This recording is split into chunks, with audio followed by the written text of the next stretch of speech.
Hi guys, this is Allison from AllyKat Creations. How are you? Please like, share, and subscribe to my channel if you have yet to do so. And if you get anything from my work, connected down an epiphany, a mind explosion, a new book to read, a new author to explore, artwork to create. All those links will be after the live in the description under this beautiful live stream. Hi, Buckshot! Um, yes. Check out my website, AllyKatCreations211.com, where you could find paintings and more paintings and pyramids and all kinds of really fun stuff. And if you're interested in anything, email me. Email me because I do everything private. And 3D memberships is a really great way to support the channel, and you get free raffle giveaways. You get an entry into my raffles every month. I give away some really fun art pieces. Yay. And then I do oracle readings for the collective to better help you in this transition of change and ascension. Hi, guys. Oh my goodness. Scott Buckshot beat you. Oh, snap. Buckshot beat you to the punch. And then earlier today, I got some random message from Buckshot, and I'm like, oh, wait, but there's what? What? Huh? Huh? I'm what? And then I'm looking at my text messages, like as a whole, and no shit, there's a group, and then there's another group. I think I'm being messed with. Uh-huh. Because I didn't take myself out of shit. But I was at work and it was really hard to see fun. So yeah. Interesting, fun times. Hi, Ash Maya. How are you? I'm still blowing myself away with Mr. Ducky and Mr. Rabbit. I don't really blow myself away with painting. I don't know what it's about these two, but I'm shocked that I got this done. Like I did it. Like I'm shocked at myself. And even myself can get to that point of what the hell? What the what? Um, Hi.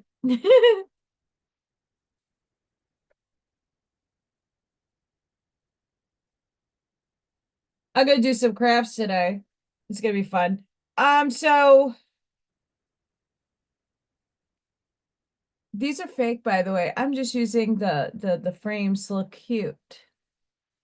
I need real ones. So last night we had, okay, so we've been having interesting spikes. They're very thin spikes. Very thin. And I'm doing that in my least obnoxious voice. What I mean by that, I'm going to see if I can at least zoom in. You see those? It's like a streak, but they're very thin. Those are packing a fucking punch. Hi, Charlene. Charlene, your beautiful painting shall be at your doorstep. I'm praying on Thursday, weather permitting. I was at the post office yesterday, and then I had to do some craziness when I got home, so that's why I posted. I've been doing this show late, but your stuff is in the mail, and so is Mickey's and El Sunray, and I'm sending Christina a present. Okay, doubles are doing good. It was 70 degrees here today. It was freezing this morning, and then it warmed up, and now I'm cold again. I'm back and forth. Oh, this morning, I woke up at I've been waking up in the 2:30 zone. Like the last 2 days, been 2:30. No Freya not waking me up. No little Thor. They still haven't dug my front yard up yet, so I don't know what goes on.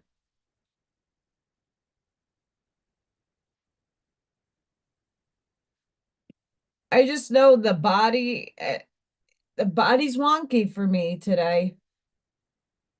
Very wonky. Um, okay, I don't know if you guys really know how much I love yarn. I don't knit. I'm not a knitter. I kind of suck at it. Not gonna lie. I'm not a good crocheter. I tried that too. Just I like hook latching. I make rugs. I like to do that. But I am very fond of yarn. A little bowl of fun. I'm before I got on, I prepped. I got some interesting, this is just cardboard off of a box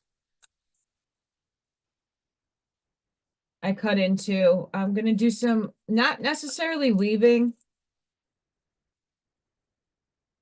That one I might do a weave. Maybe not. I don't know.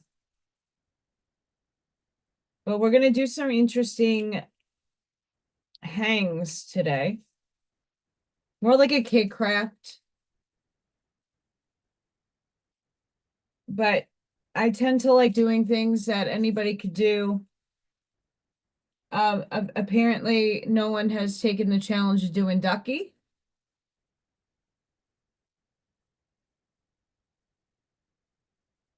I got a fugazi heart shape right here.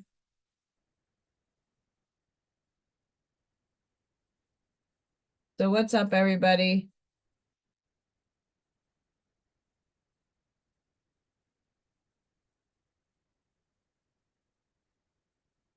Um, what's going on? I put out, I couldn't, I was so exhausted yesterday. The energies really kicked my butt yesterday when I got home from work. Um, I sat in a little bit of meditation after I ate to just what am I feeling? And yesterday's spiritual soul advice really came out. Um, we're moving through enormous amounts of uh of energy. And my teacher, who is not, she's very open-minded. She actually was like, "Oh wow, my ear." I'm like, "Oh really?"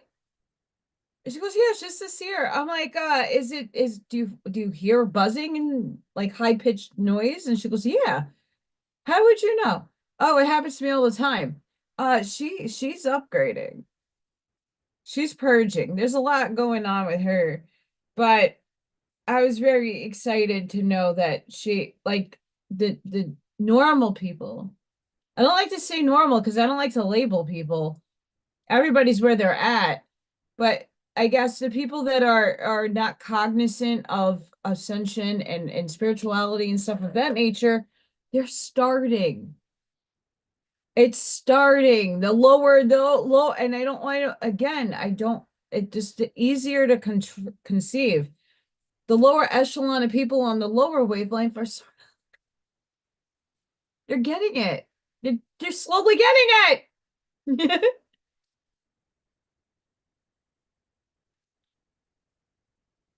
Charlene, I have done a whole room of yarn. Actually, I don't have an example, but I'll show you something that I've done that I have not thrown out and I was going to figure something out with, and it just never transpired. Give me 2 seconds. It's right around the corner over here.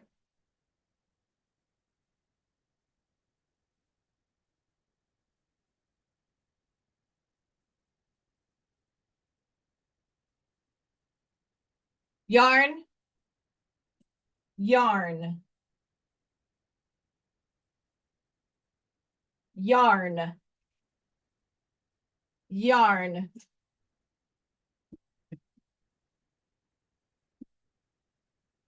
Yeah, so I like yarn. I have to get underneath. I have like totes that have you know what? It doesn't hurt to go do this really quick. So I love yarn. I like making patterns and making yarn stuff. Let me get to my photos and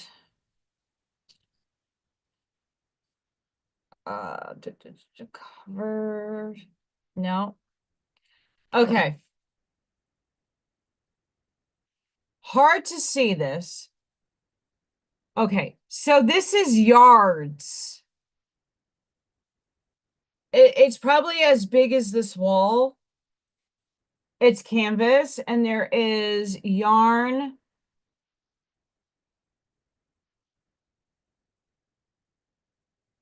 So there's like a tree and like different yarn patterns that would look like a river, some rocks in the sky. And yeah, that's all out of yarn. And it's literally, I forgot how many yards. It's a lot, and it's pretty big. And then I do hook latching. So I actually cut up yarn and then I hook latch it.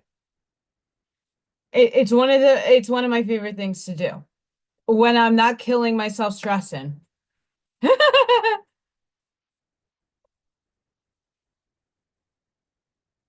Oh, I have pictures of today. I was gonna call the chemtrail hotline and I had to get into work.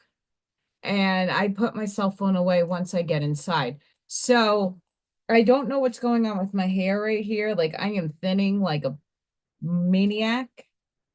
Despite the I mean it's going back. I've been taking castor oil. It's just there's nowhere for it to go. It's annoying. And we had wind today. We had a lot of wind today. See here. Baby hairs. I don't know what to do with it. It's annoying.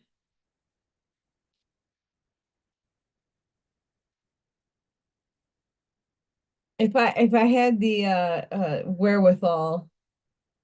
Hi. My hair is thin.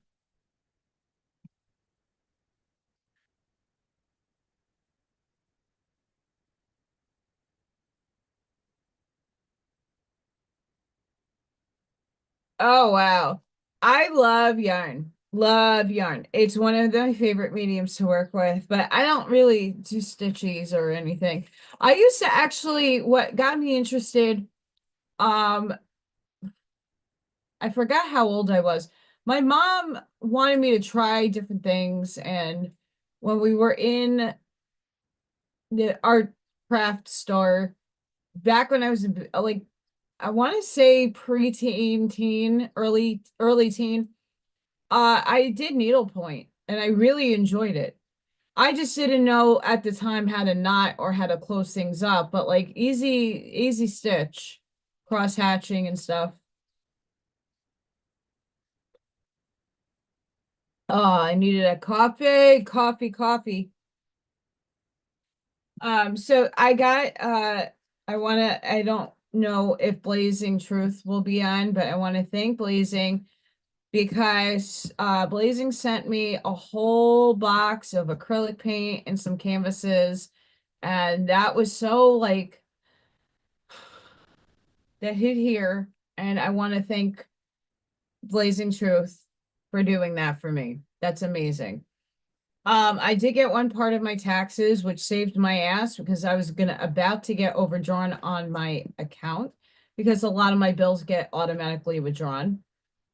My homeowner's insurance was saved by my taxes. So, yay.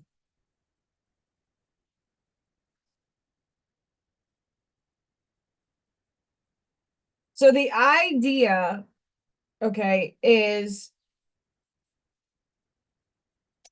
to put some yarn on here, but the yarn's going to be hidden because then I have Reynolds wrap. I'm going to Mod Podge after the yarn is here, Mod Podge, and then put the tin on top and fold it over nicely. So it's like two sides. I might need I have a hole punch. I have to hole punch. And then paint in the between the geometric shapes. So that's really what I'm gonna do today. This one I might we'll see. I'm gonna play with this because I want to see what I like more. I pulled some of these ideas off of websites. But I was looking more for like everyday materials to do stuff with, if that makes sense. And then if we have time, I might color a piece of paper with crayon and paint it and then scratch. I love scratching away. I love the scratching stuff. Yes.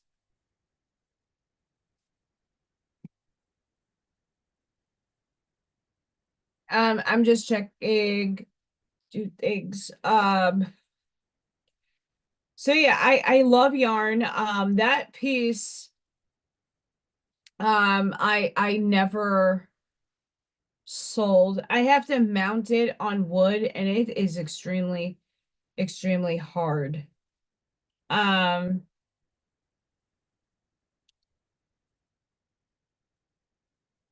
and that you can find that on my in my albums, my cover photos. I have my Simsia crack that's there. If you want to see see me as a cute little child, look at my little dumpling butt. Hang on.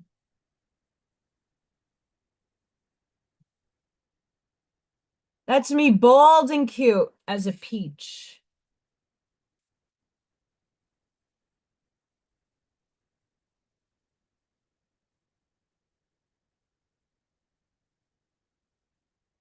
And this is me as a cute little bastardized child. Yes, I had dark brown hair. Do you want, I love it. No, it's not going to sound like a chalkboard. So the scratch piece I showed a few weeks ago, I don't remember, like maybe 2 weeks ago. The scratch piece on metal makes a little bit of a noise when you're using an X-Acto knife, but obviously it's elementary, and I would never be using a X-Acto knife. Um, it's a weapon, and I would never do that in a situation like that. It's just paint that you kind of like get it to scratch off.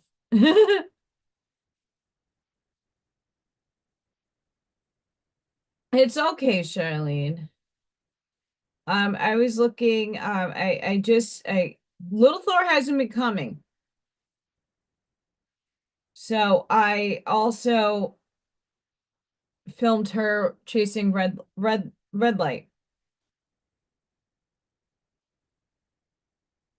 But what I will do is give you guys like why I asked certain people for shell casings. So that's in a heart. I put a red background and I don't have flags. I have to find small flags, but I do have ribbon. So I folded the ribbon and then I crossed ribbon over and I put some casings in the composition. So it is nowhere near I do my epoxy in layers. I like doing it in layers because I can add things to it. And I have a skull one that it's really hard to see anything in there. And that's only because that's the bot, like I don't know what it's going to look like when you look down into the skull. Like if you look down into this, you can see a peel. So you have to set the mold sits like this, so you have to put everything in upside down. So you really can't tell what's going on there. But I'm playing with compositions right now. Playing. So energetically, what's going on with everybody? How are you? Are you holding up?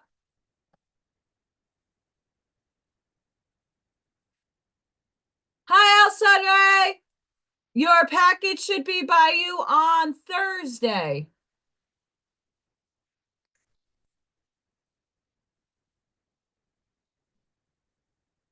Rumble, I was trying to watch as I was getting myself set up, We Not Me, and it kept going black screen. So it's playing on in the background. YouTube, my phone was giving me issues. Like I was saying at the beginning, I'm in a group chat with Buckshot, and he's like, you took yourself off? I'm like, what? No, I love you and all the guys there, and what? Yeah, I have like two chats. I don't get it. I don't understand it. I don't know what's happening. And it's not Mercury retrograde. Mercury's direct in Aries. So I don't know what goes on. But I'm going to say this. I watched I don't like this AI people talking nonsense. I don't. And some of these chosen one videos that I watch doesn't really necessarily, it's like repeated information. And it's not anything I don't know that's from outside of myself. Um, but I did listen to one, I think yesterday morning, where it talks about the chosen ones in the now moment having a lot of paranormal activity.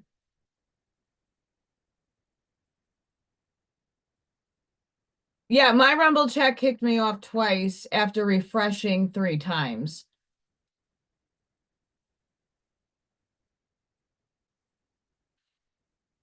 Um, so I said this the other day, but in the kitchen, I'm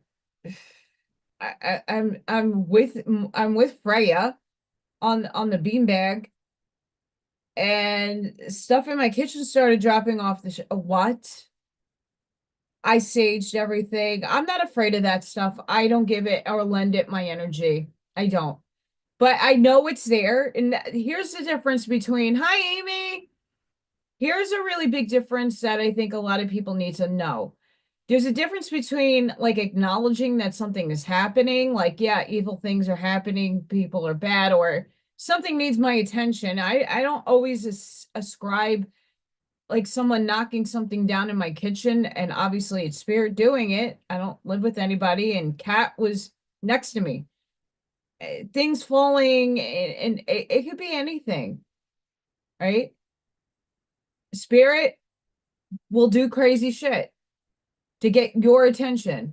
And it might feel evil because that's what we're trained to. Oh, poltergeist. But I don't necessarily see it that way all the time anymore. I used to. Oh yeah. I sometimes spirit needs to like knock something out, like, but my kitchen was like more than one thing got knocked down. So something had a lot of energy to really like dismantle my kitchen. I saged. I told the nice guys they could stay and protect me and the cat, and all the negative energy has to get out. I am a lighthouse, and many of you are as well. Being a lighthouse is a very big to doing. It's a responsibility. you have to keep up with your spiritual hygiene, which is grounding yourself, keeping yourself shielded and shielded in spiritual protection. Not shielding is putting your walls up that you don't let anybody in. That's a whole different avenue. Yeah, and they didn't throw my knives. JQ and Dina got me a housewarming gift, and it was like it's a wooden knife magnetic holder. It's really good. It's really nice. And they haven't dislodged anything from that side of my kitchen. My kitchen is weird. Um, and my front, like when you come into my house, you're in literally my kitchen. There's like a little tiny gap where you can go downstairs or you can go into my kitchen or go into my tiny hallway to like get to the bedrooms or my living room. And you're walking in pretty much into my kitchen. So if something were to have followed me into the house that was not of nice nature, it's gone. I've had spirit like my LED lights in my living room. I put in LED lamps that changes color with my television stand. So if I didn't want all the lights on, I could just put like a nice vibrant color on and chillax. They love those lights. And those things you have to turn on with a remote. And there's no way that the cat, because my remotes are tucked away in the console. And they used to come on all the time. I'm like, hi, Spirit. Unless you pay my electric bills, please shut them off.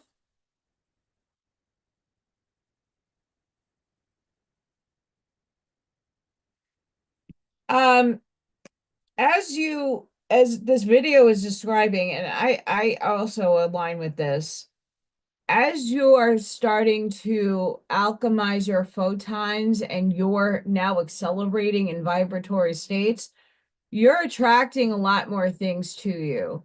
And the time of now, things are purging from Gaia as well. Gaia is ascending too.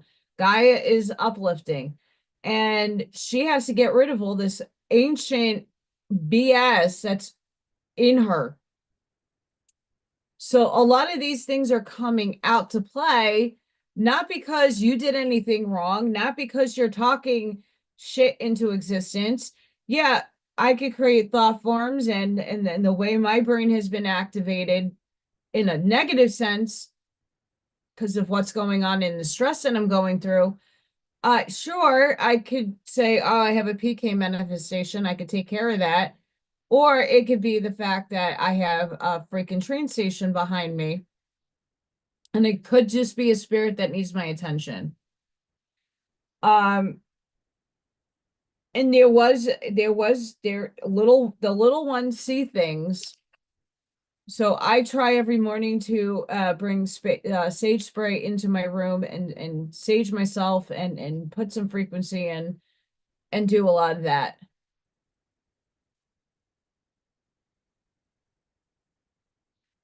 I got my sage and I walked around my house in every room in every corner. And I usually, once I do my first mow, and I still have to find the freaking paper and see if I can get a new mower. But after I do my first mow of the year, I will then go around and I have a lot of dandelions. I'm just waiting. I want to say the next rain, which might be tonight. Maybe tomorrow when I get home before I go on Janine's show, I'll be on with Janine, I think tomorrow at 4 Central. I want to pick dandelions and make tea. So maybe around May, in May, I usually go around my house with salt outside, and I'll throw salt on all the corners of my property. And then I usually go around at night with sage and sage the area with my drum. I know my neighbors might think I'm a loony because everybody here is Christian or Catholic or whatever have you, and they think I'm nuts. I don't care. Um, and I will then get some shungite and put it on the four corners. And I know that sounds a little wonky and a little much, but it makes me feel better. It's a permission slip. This little shit ball of hair right here is killing me. Smalls, killing me.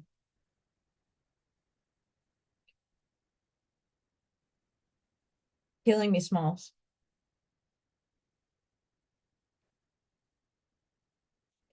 Yeah. So I'll start with my heart.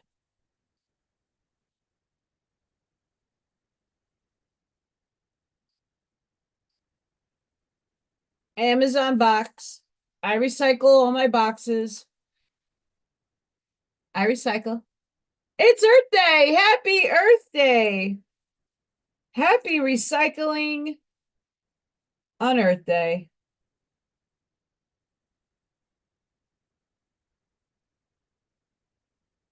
I forget that song. It's the word recycle. Recycle. Yeah. I totally didn't spell recycle properly either.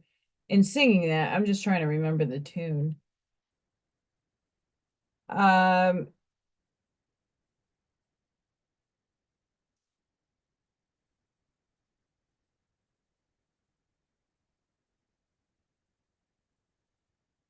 come on. My pinky's still like messed up. But I'm not putting the brace on as the splint. I'm not. I just don't want to do it. So I'm just tying in a little knot on the back.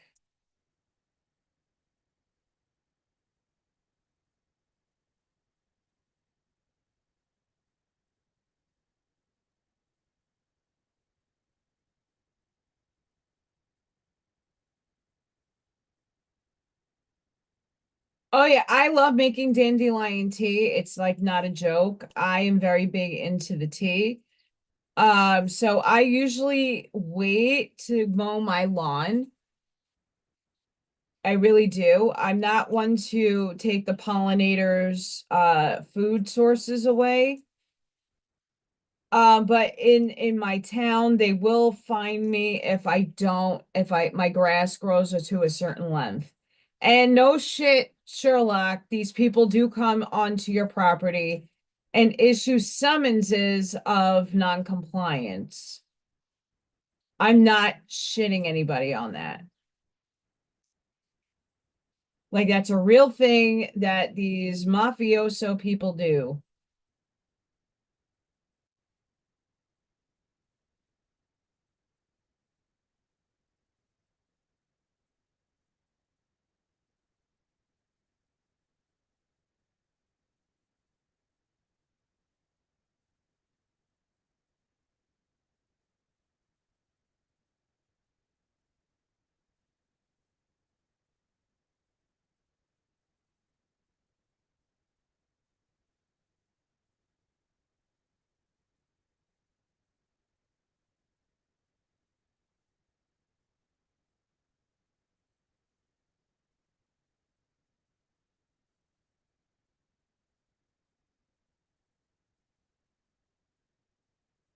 Tie in the back so we can have a little hooky doodle.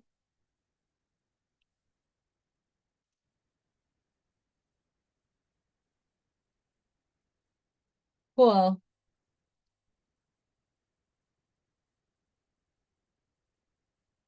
Oh, that's awesome. I like making dandelion tea. My palate, I've tried eating the flower. I pretty much gag at a lot of things.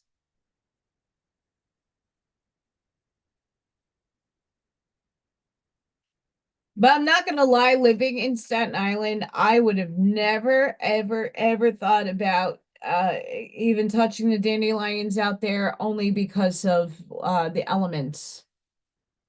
Dog pee and here, my back, most of the back of my backyard is more touched by animals than the sides of my property. I mean, obviously I clean them and make sure everything is chill.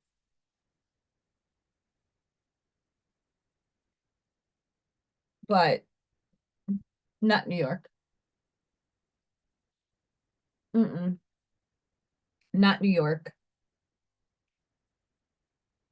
Okay, so I think my next step is Mosh Podge. I got chicken. I love chicken. I got buck buck too.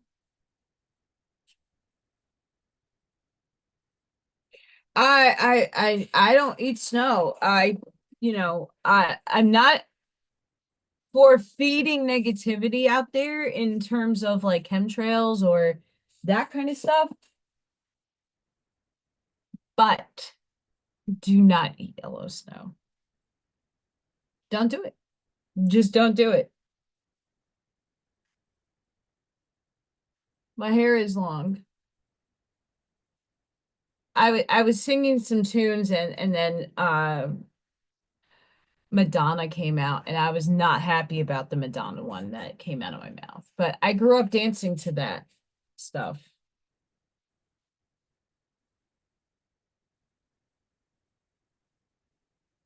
Um,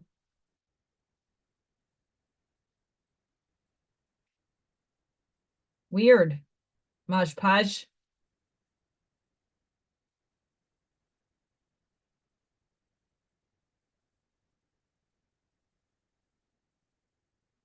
Weird. I'm a material. Okay, so how cool? Well, no, it's not cool, but my uh, said child is coming to my classroom next week, and my principal came in to talk, and it was at dismissal, so he was like, "Where is your teacher?" She's dismissing children outside. I'm waiting for the bus with these kids. Oh, okay. Um, and we got to talking. I was like, "Oh, do you know about mosh pits?" And I laughed. He goes, "Yeah, I used to go in them." I'm like, "Oh, really? Okay." Yeah, this one right here is a mosh pitter. He started laughing.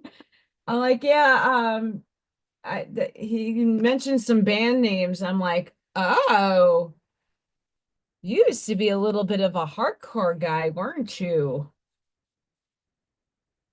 I'm like, "Yeah, that was my scene back in the day too." But yeah, I use the mosh pit. It's good energy. So I am mosh podging. Obviously, if I were to do this with children, I would be doing Elmer's glue, to be squarely honest.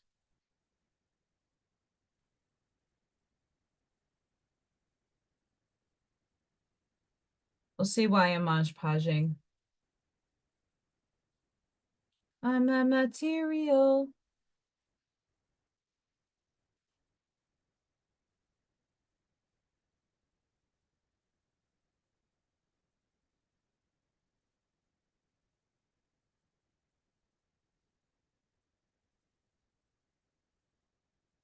Um,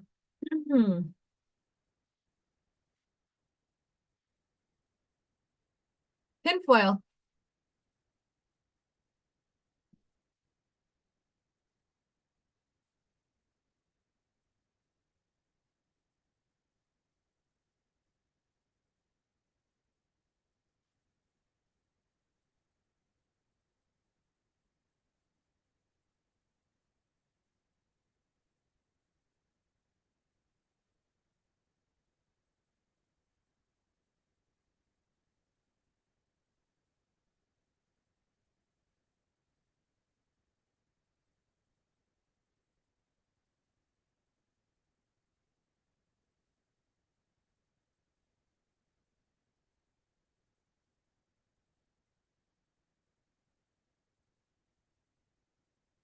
So I hope the weather is getting a little nicer by some of you. Um, I know today was really nice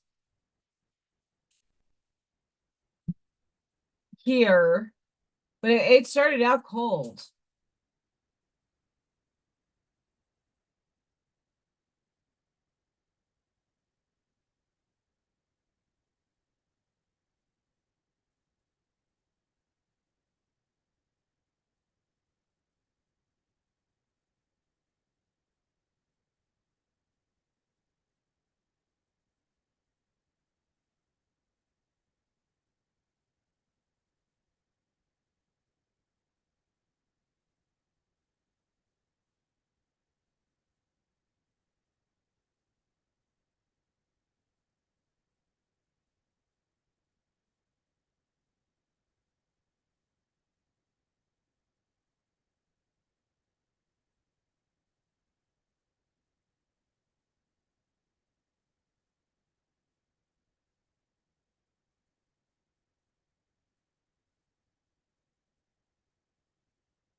You see all the lines?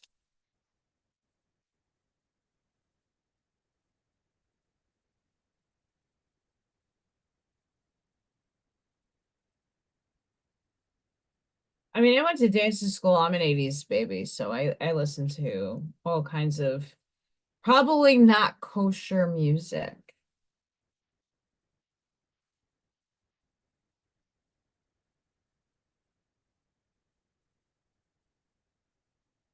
I'm just gonna let that sit for a minute.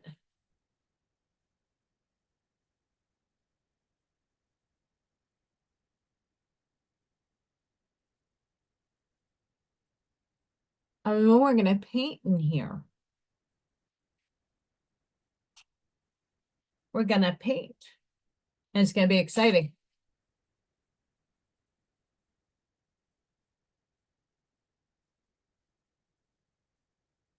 We're gonna paint. But until that kind of the Mosh Podge kind of dries, I want to give it a minute.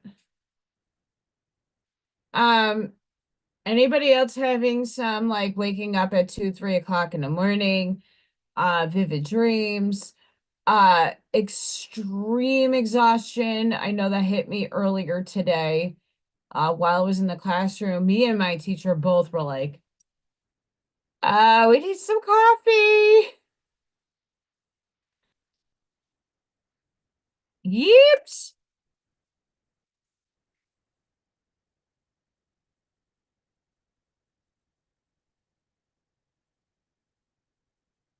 Anybody? Okay, this will be, I determined this is gonna be the back. Yesterday's spiritual soul advice legitimately was, I know, me rambling, but I wanted more people to understand, like, that day that I vented was really important that I did that. Um,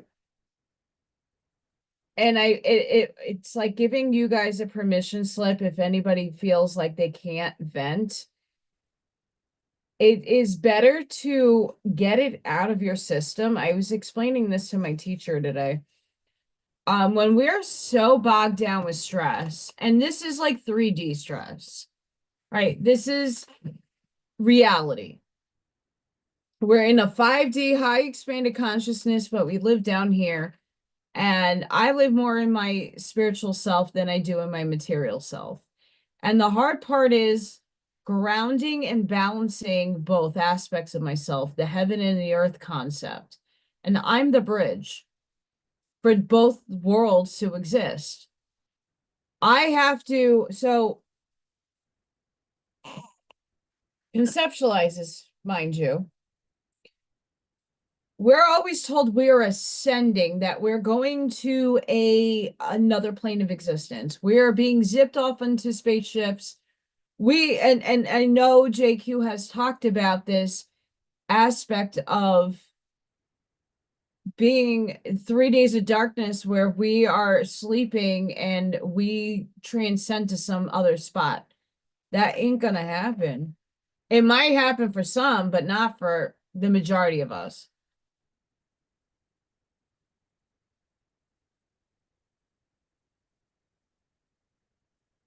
And I mean, outside right that though, even though you didn't dream, like I've been waking up like today wasn't too bad. The day before was a sense of dread.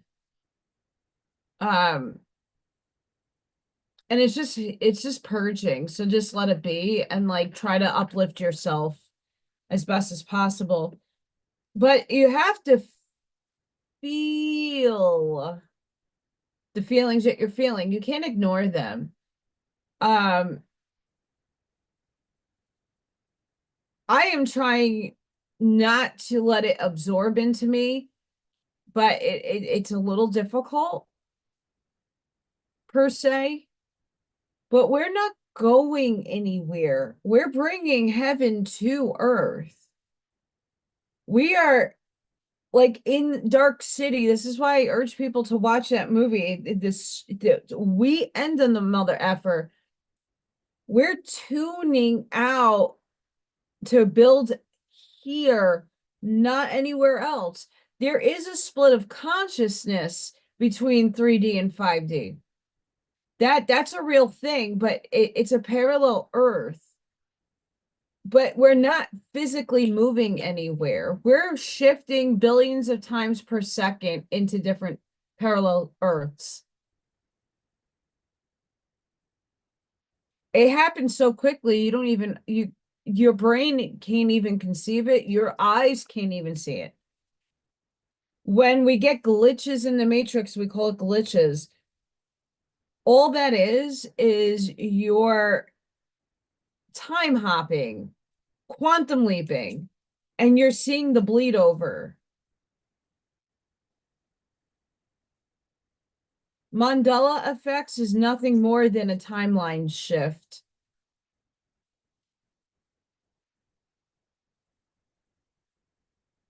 And sure, CERN has a lot of things to do with a lot of that nonsense. I'm not saying that they don't. I definitely think they do. But I'm not blaming them for the cornucopia not appearing in the Fruit of the Loom label anymore.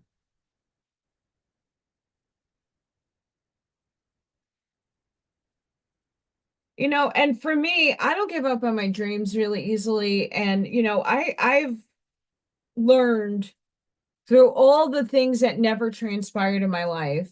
And there's a lot that I have put so much effort into and it just never came to fruition.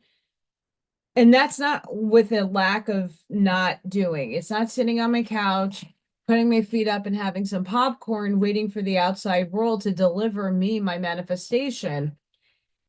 In your contract, it is what is to come to be. If it's not there, it's not manifesting. And if it does manifest, it's not how you're expecting it to.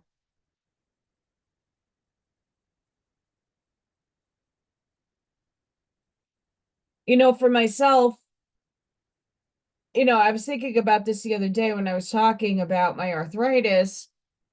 I kept in a lot of, I harbored so much inside. I was not, as a child, my mom used to scream at me for crying and not knowing what to do for me. And she got frustrated. She firecracker. She was a Leo. My mother was a firecracker. And I honestly didn't appreciate that. But I had to suppress a lot of my emotions as a child because of my parents. So the difficulty there became, well, I feel this way, but what am I going to do to better myself? Nothing. Can't do shit. So I suppress a lot of my emotional states as a child, and here comes the angry, rip-roaring arthritis.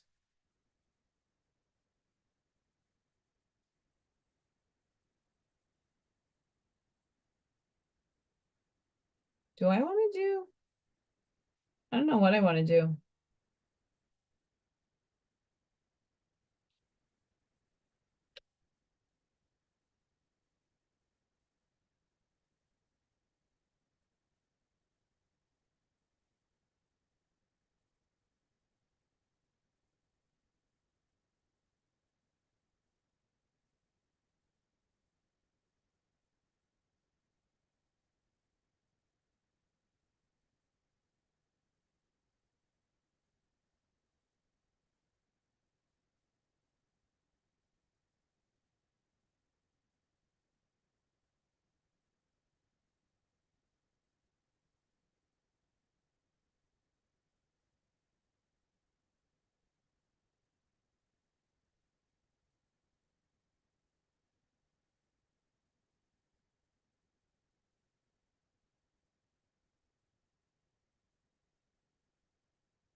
Are you a firecracker? I know my mother was one and she's a Leo. Not all Leos and like not all Aries or Sagittariuses are firecrackers, but my mom was an explosive temper, did not know how to handle her own emotions, and it was a nightmare dealing with her. Love my mom to pieces. Don't get me wrong. Oh, I can make this like a falcon. Ooh, okay. I think I have an idea for this one. I'm just playing around with stuff, guys, so don't mind me. I don't know.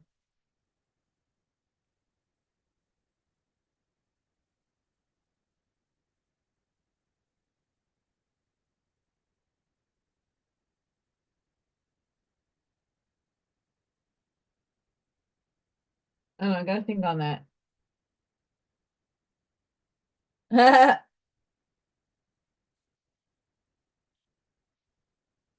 I like being kept on my toe. I mean, today, I don't know about anybody else. So I obviously was a ballerina and I was on my toes a whole damn lot. My foot felt like neuropathy, and I don't know really. I've had nerve pain in my feet before, and I've had injuries to my feet before, but my gosh, when I was at work today, my big toe, ow, it was bad.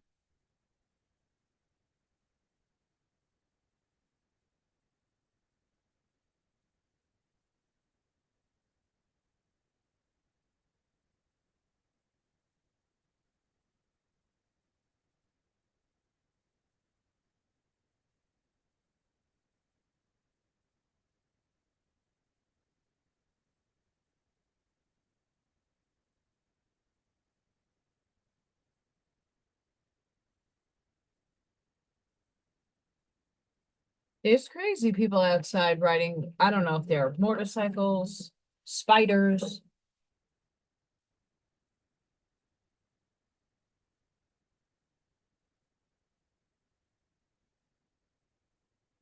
I don't know.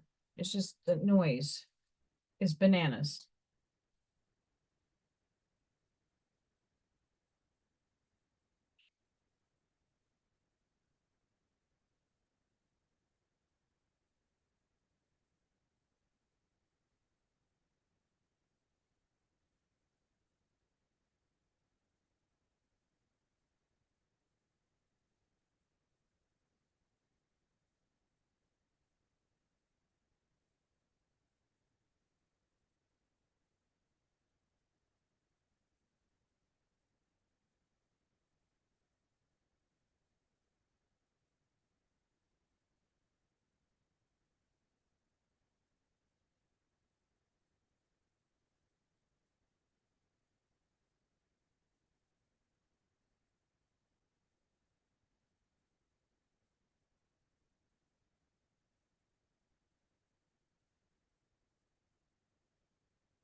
I'm just painting some of these little square doodles.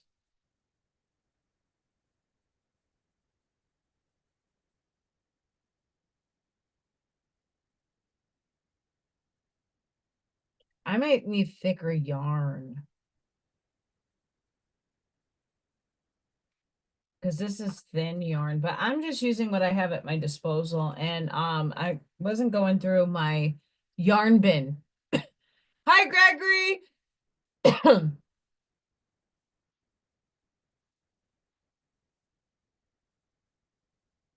But if you have grandchildren or you're a crafter, this is really fun. They do, I want to make glue window stickies.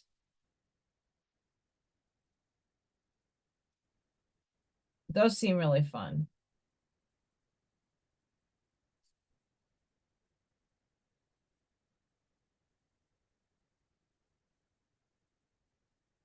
What's up, Gregory?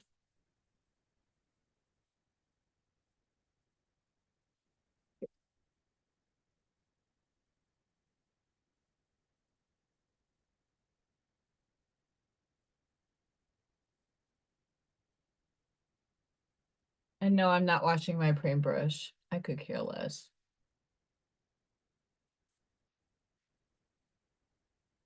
It sounds like somebody's lighting fireworks. Fire. Seriously, I'm not even joking. Unless that's someone's exhaust gone wrong. I know you guys can't hear that in the background, but my gosh. Who knew?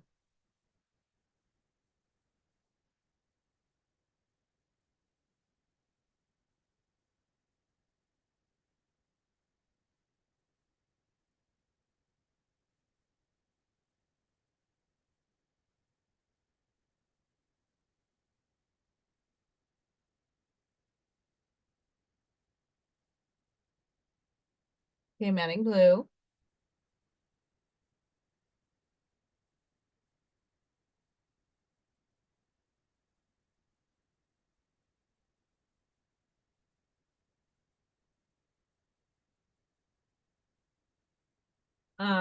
Anybody else have really good stuff in their backyard that's growing? Um, I know I have to mow my lawn at some point in the next week.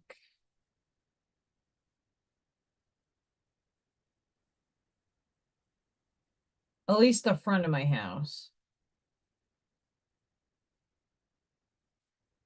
I know my elderberry bush is starting to spring some leaves. I'm really excited. Firecrackers in the chat. I don't know. Do I have firecrackers?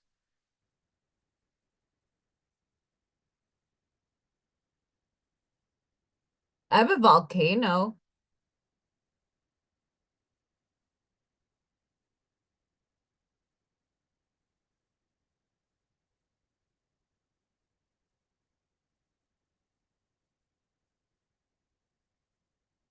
These emojis are way more different than anything else. And there's a cute raccoon.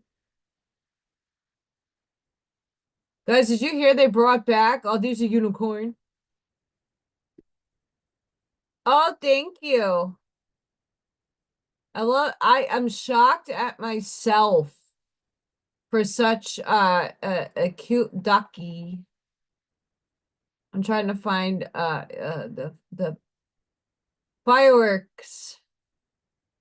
If they got cool ones. I'm seeing sunsets. I don't know, each like app has its own shooting star action.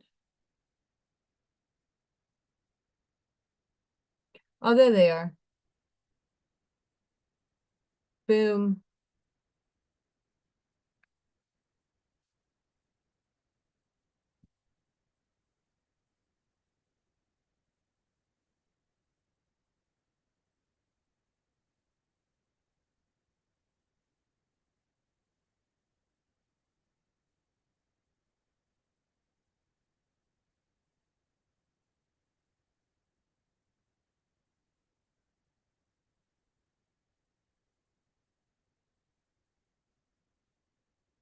No, it's fireworks. Somebody has fireworks. Might be somebody's birthday. They're legal here, so you can fire them off until a certain time of night, and then you can't do it no more.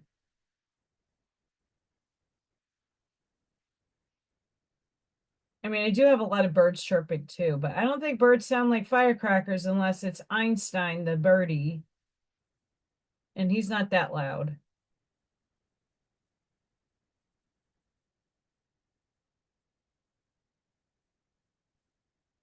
I hear a kid next door.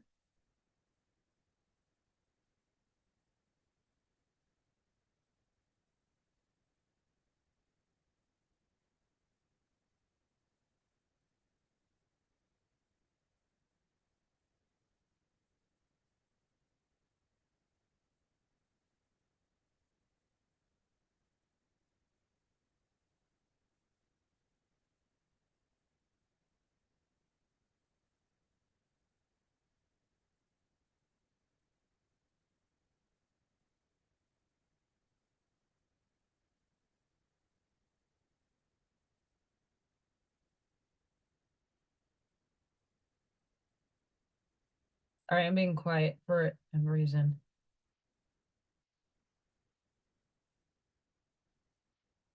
I don't mean to be quiet. I'm focusing. So what do you guys think about being a chosen one? And not one of those, hypothetical those people.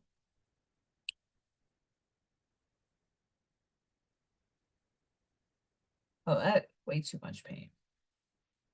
Way too much. And what I mean by chosen one is the one that God chose you for a role that you woke up first.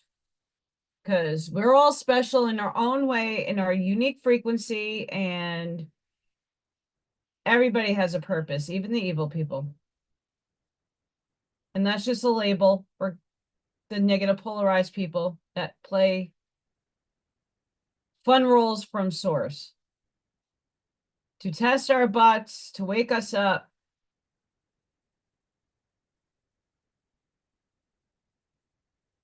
And that's a thing.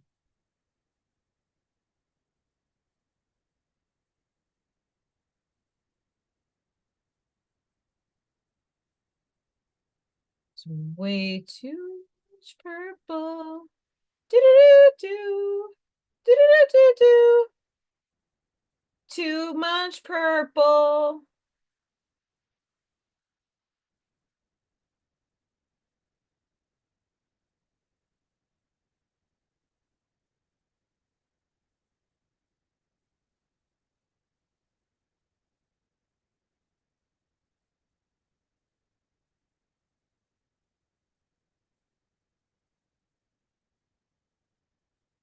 Anywho, hi.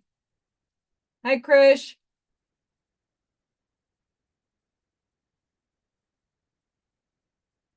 Thank you all for coming and joining.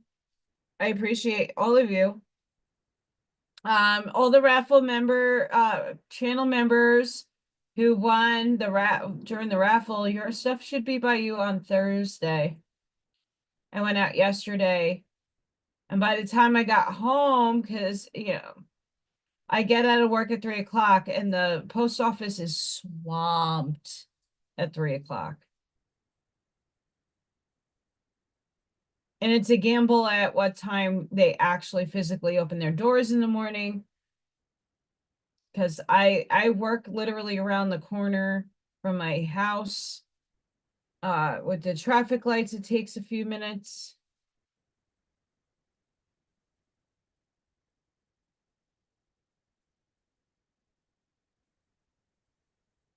I do want to leave some silver, but I want to add some agate.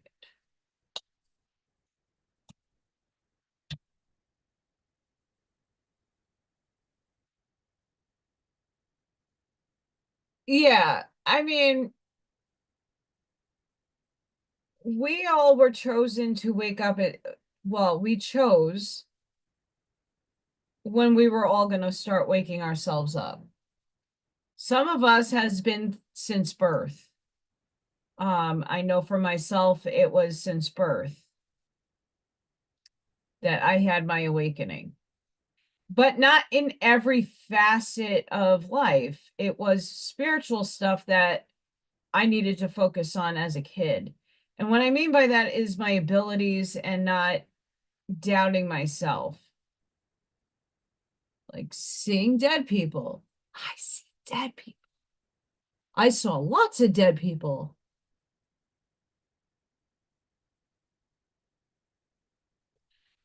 And now I can say I feel dead people because I don't always see them.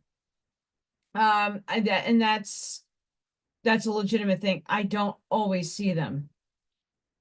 Um, I feel more than I see at this stage of my life.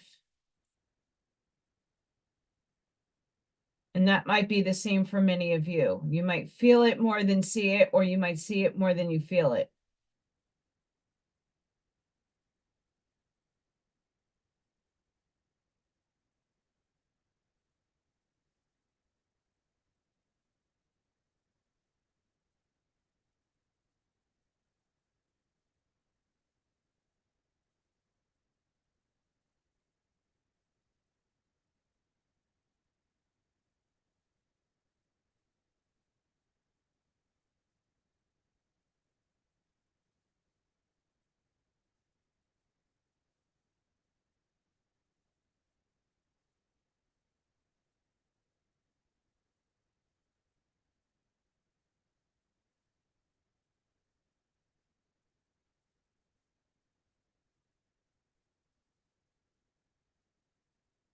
I'm gonna let this dry.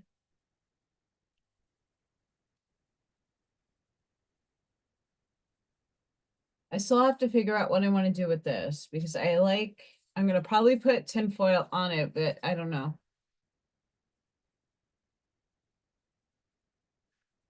I get more like for other people, this is why I don't do like mediumship readings.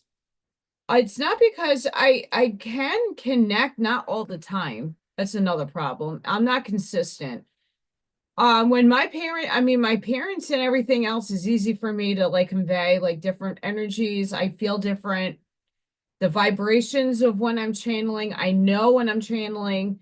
I'm very in the moment and aware of that. Um,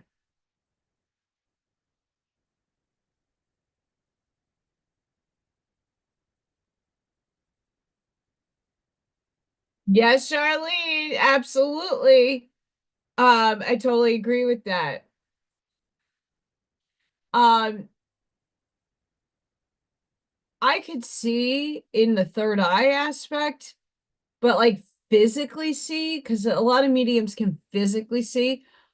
I see more shadows now recently than I have, and I think what is coming back to me that I lost as a child is the ability to see. Um, I see more on the orbs and the light side than I see the dark. But like I was saying yesterday in the spiritual soul advice, we have to balance our shadow. We have to acknowledge it. We have to go through the darkness because when we are broken down in such a way that we're like, I'm in the biggest void of abysses, however we want to phraseology that. I'm in a really big dark space. And usually when you hit that kind of rock bottom that I'm in, emotionally, physically, third dimension, fifth dimension. It's when you are trying to purge it all to make room for the new and the light. So the little light that's going on in me is like upcoming and it's like the lighthouse of all lighthouses.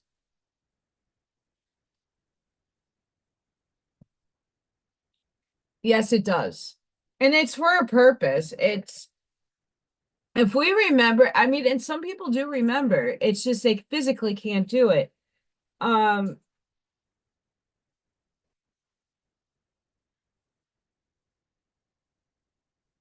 I mean, I know for myself, besides certain community calling mediums psychos and fake and satanic and all those labels that I don't like, mediumship is extremely healing. And most mediums don't read for themselves. I don't read for myself. I can't because if I knew, I wouldn't learn.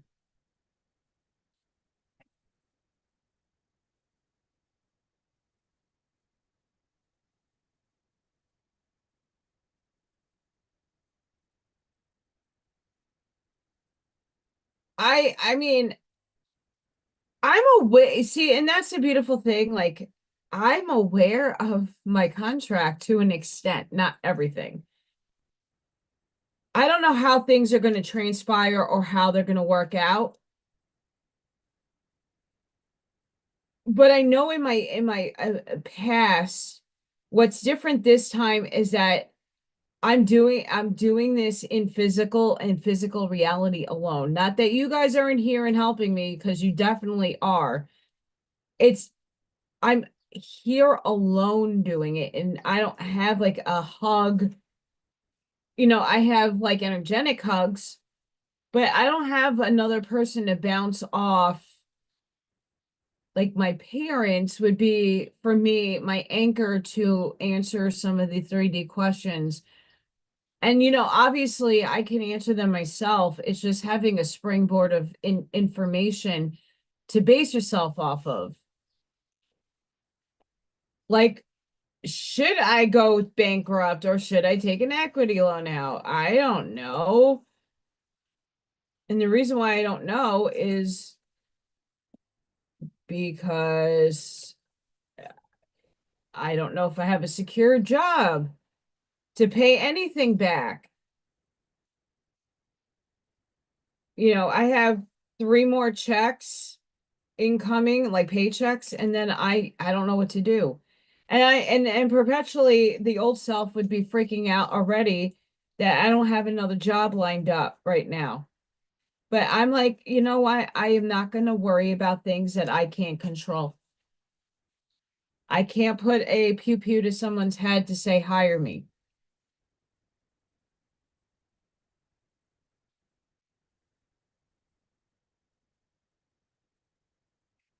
Oh, I love seriously, Charlene, like I can't tell you how much joy. I had to take them home. We had to move some stuff in our room for the kid coming in. And I also wanted to wash them, which I did. So I will absolutely use them again in a classroom. But those are the original tent behind chicken and monkey butt and all the other monkey butts that Charlene made for me was to really help out in the classroom. And they really did. They made a huge impact. The kids loved them.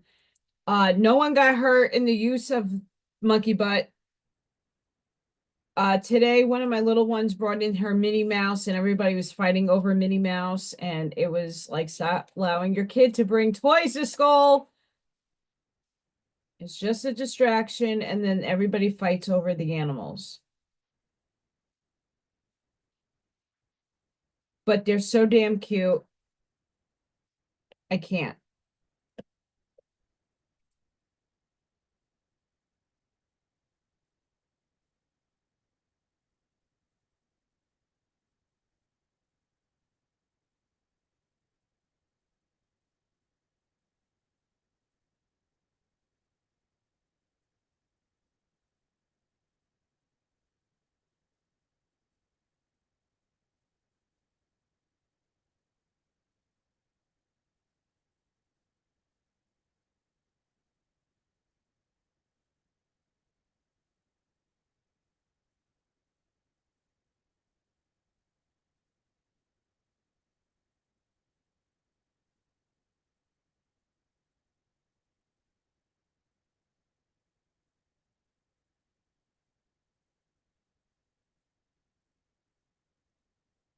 So I do thank Charlene for those amazing crocheted fun. And I just utilize them because why not?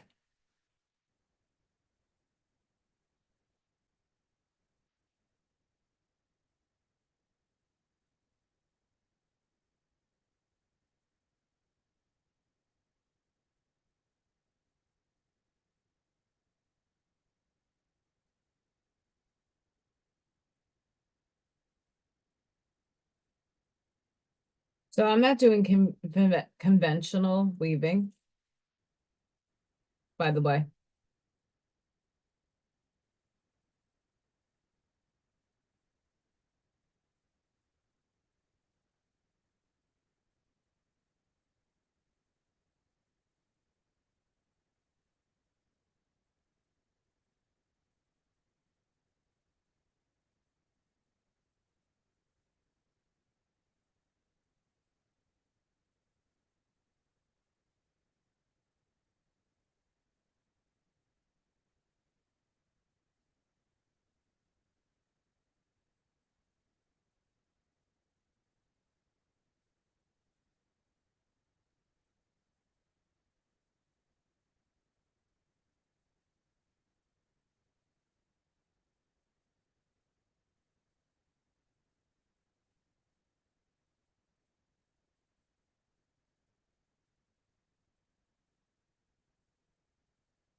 Just making that.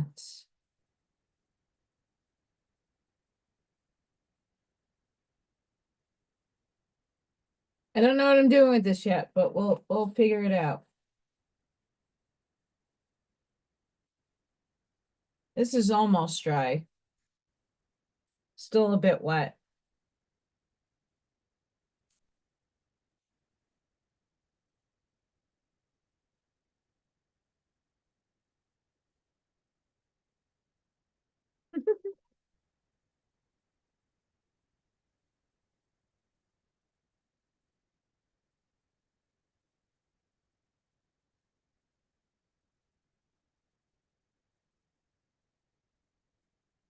So besides me having like severe ranting, raving burst outs, how's everybody feeling? The Schumann's been kind of calm today. Kinda.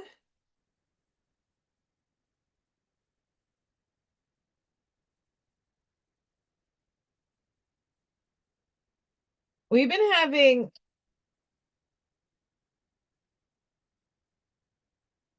like very, very, very spurts of energy. And now we're more in the green. So it's kind of going back to like normal, giving us a break. But I know that I felt a lot of these spikes. And I don't know if this is current. Probably not. Power is at 76. And the frequencies, I don't know. Some sites I see the hertz of the planet, it says current 7.4. I don't know if I believe that. I honestly don't. Um,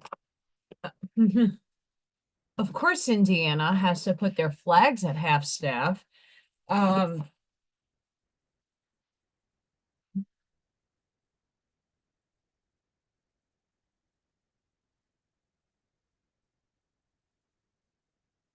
oh yeah, you're purging.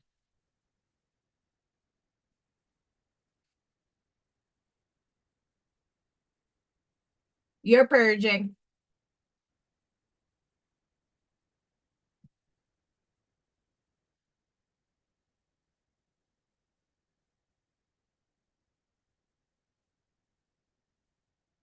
You're purge.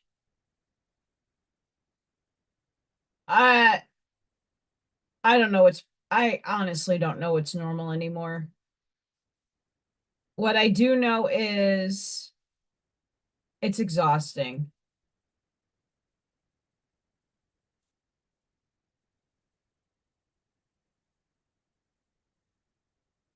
Like I'm exhausted. I'm Abby normal.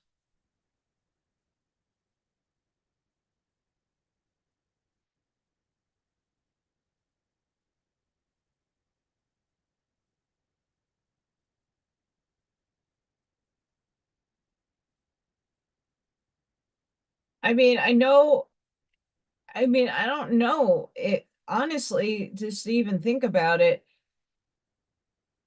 if we're really bringing fifth dimension here into a third dimensional plane of existence, that I honestly think that's really the case. As looking back at Dark City, as looking at the Matrix, like yeah, we can jump in and out of timelines, but our physical body is stuck here where we've been getting the upgrades to literally upgrade Gaia and her consciousness. So I kind of fathom that we are moving it here. We're bringing it to us.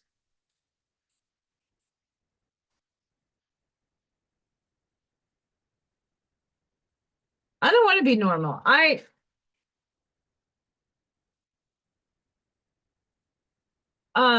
don't know if any, but I know a lot of you did get to see it, but did I post? No, I posted it. Oh, no. It's National Black. This was the other day on 420. It's National Black Sheep of the Family Day. I was really excited to see that. Because definitely I am a black sheep amongst all of you.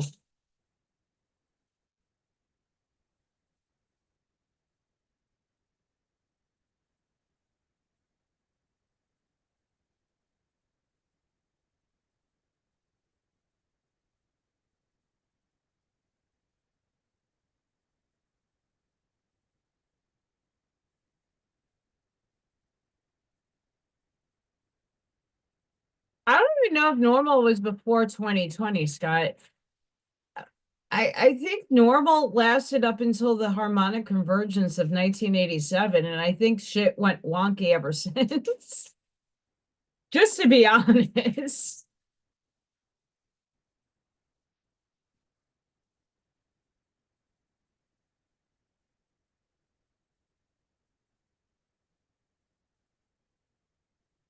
I'm not gonna lie, the convergence CERN is not necessarily evil as we all suspect.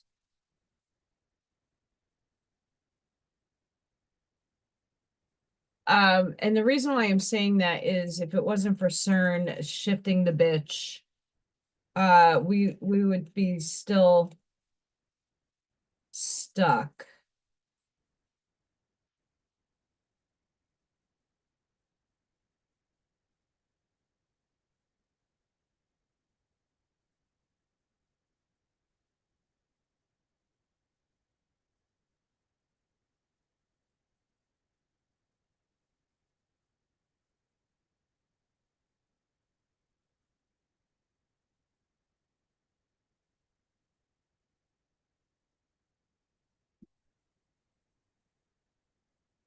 I'm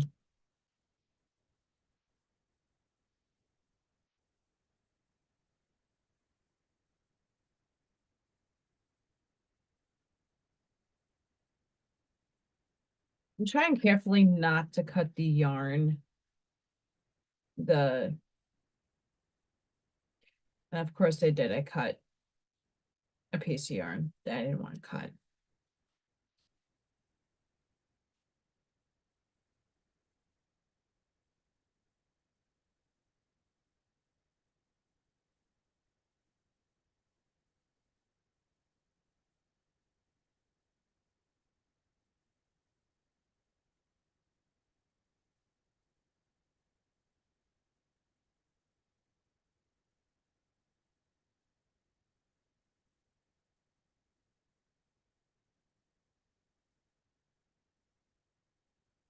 I hope that we can bring humanity back to that.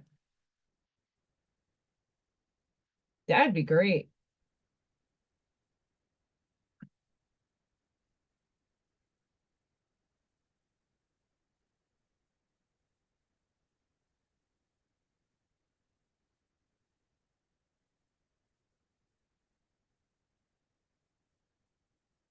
That'd be fantastic.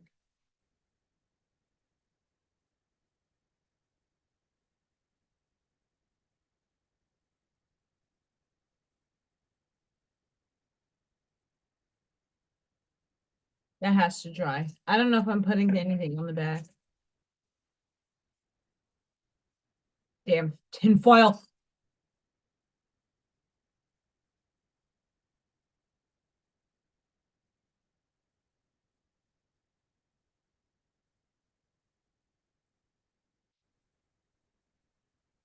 Gonna be tired.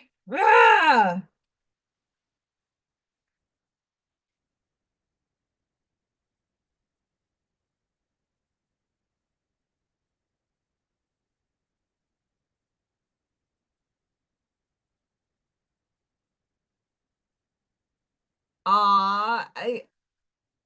I have some very rambunctious raccoons who once in a while I do get on film.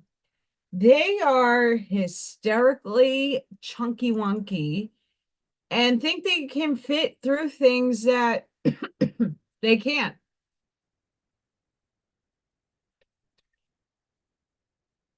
I really love them, but they haven't been really been around.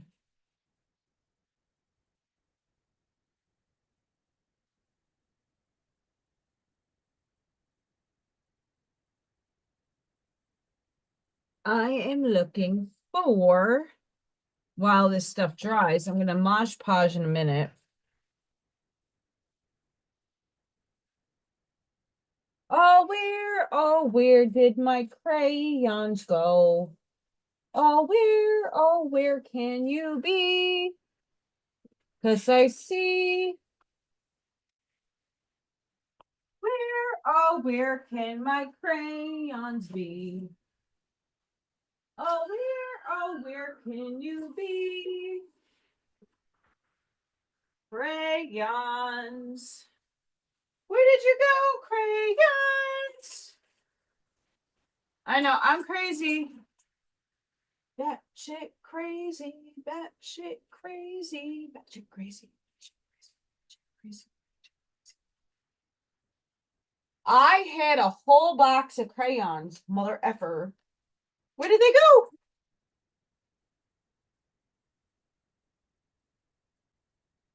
Because I have all my Oracle cards under there.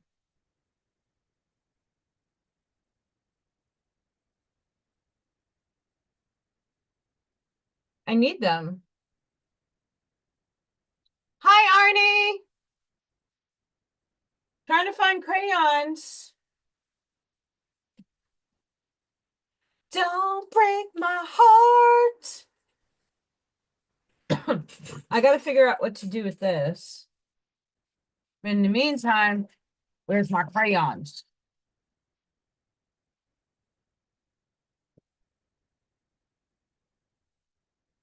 Don't break my heart.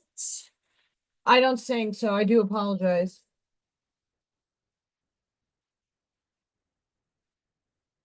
Don't love me again. Every time I need something, it's like seriously, spirit disappears things. Disappears things. Where's my crayons? Where's my crayons? Boom, boom, ba-doom. Where's my crayons? I'm not. It's gonna bother me, guys. Where's my crayon? Boom, boom, ba-dum. I got canvas. I got oil pastels. I have canvas. I got books. I need crayons. I need crayons. I need crayons. What the mother effer? I need my crayons. Da di da da. Da di da da. I need my crayons. I need my crayons. I found them. Woo! Founded them. Founded them. I got crayons. There's a reason why.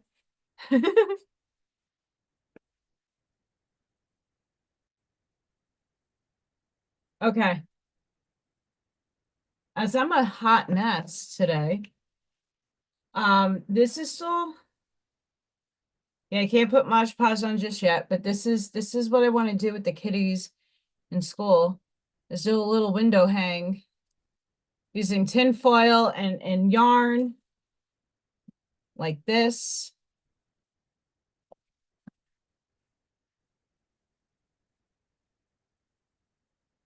Spirit doesn't play with me like that.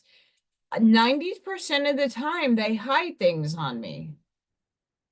Because I have stuff in, like, I work in chaotic chaos. I do, but it's functionable. I know where things are. Like, I have all, like, the paint wiki sticks and the oil oil pastels. I have all of that in one spot. It's on my beanbag. On my beanbag. So we're going to do a very interesting, fun. I don't know if this paper is going to work though.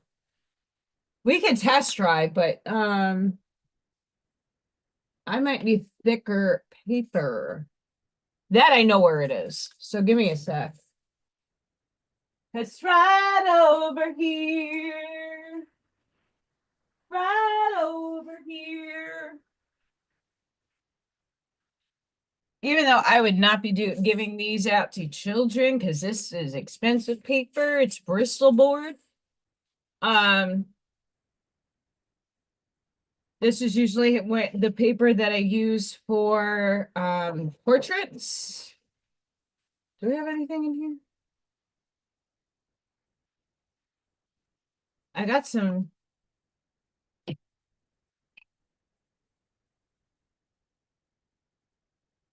a face.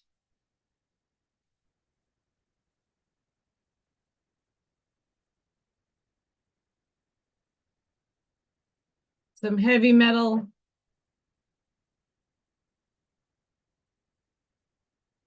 This paper is old shit right here. It's old. Spirit likes me to suffer. My higher self likes me to like figure the shit out on my own, and I don't like it. I don't like it. Okay, before my brush dries, before the paint on this tinfoil dries. Okay.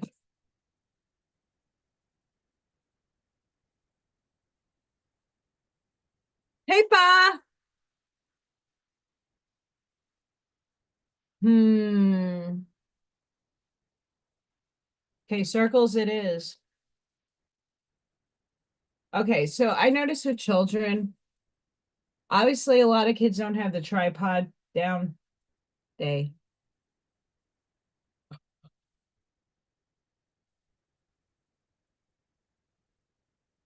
There's a lot of magic you can have with crayons.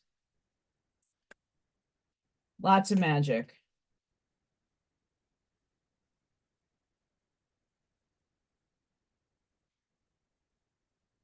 So what I was saying before with that video that I was listening to, bringing the 3D and merging it with 5, but bringing really heaven to earth, is that we're all the bridges to that.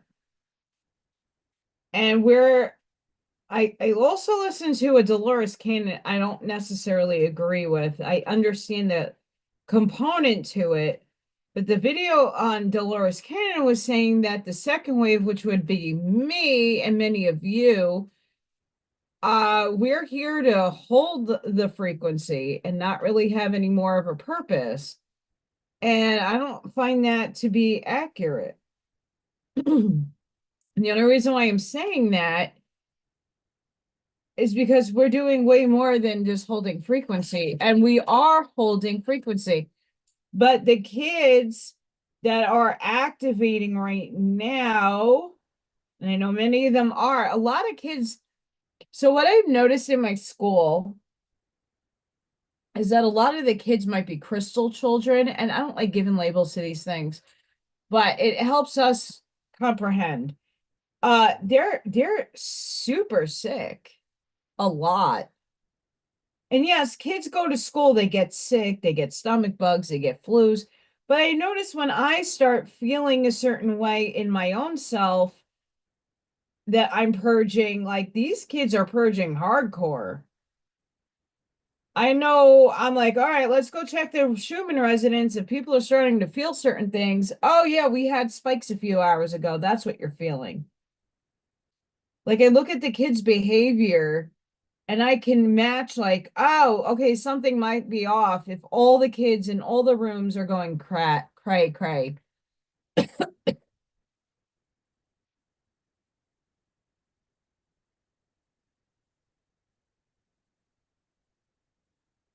Um, I don't know if you guys are noticing that. It doesn't, I notice it because I'm around kids all the time, but I don't know if you guys are noticing it.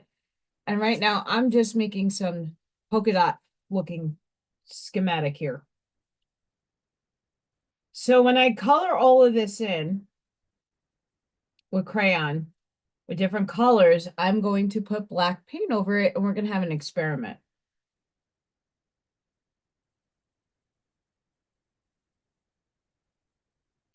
We are going to have an experiment.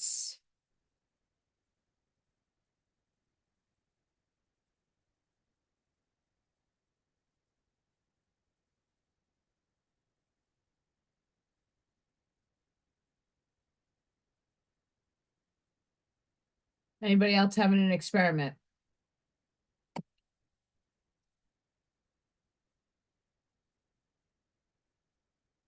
See, there's like a bunch of stuff that you see, like I listen to a lot of these channels on YouTube, but a lot of them like it's more like grabbing your attention, but there's some good stuff in there. Lots of it we all know already. Like I given up on the 144,000 definition because there is no way to define it. There's a million different ways you can interpret that number. Is it from the Bible? Is it angelic? Is it this? Is it that? Blah, blah, blah, blah. I could care less. We've all been chosen. We're here.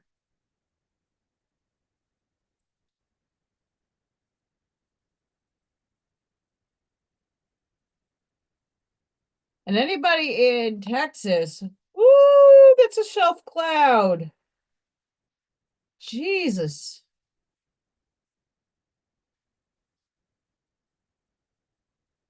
I also don't know if my chat dropped.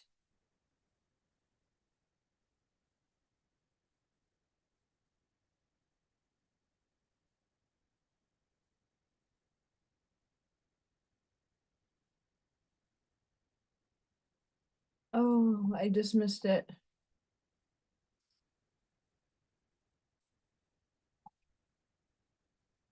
Okay.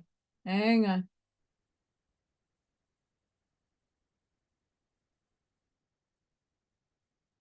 Okay. So what usually happens to me on Rumble is happening to me on YouTube. It looked like I dropped off. But I didn't. I'm here. Like I watch the chat when the chat doesn't move, or I feel like I look at my other screen. I only have one computer screen, but I have a couple of tabs open, and I'm just like, what's going on? I want to know the spiritual reason behind that.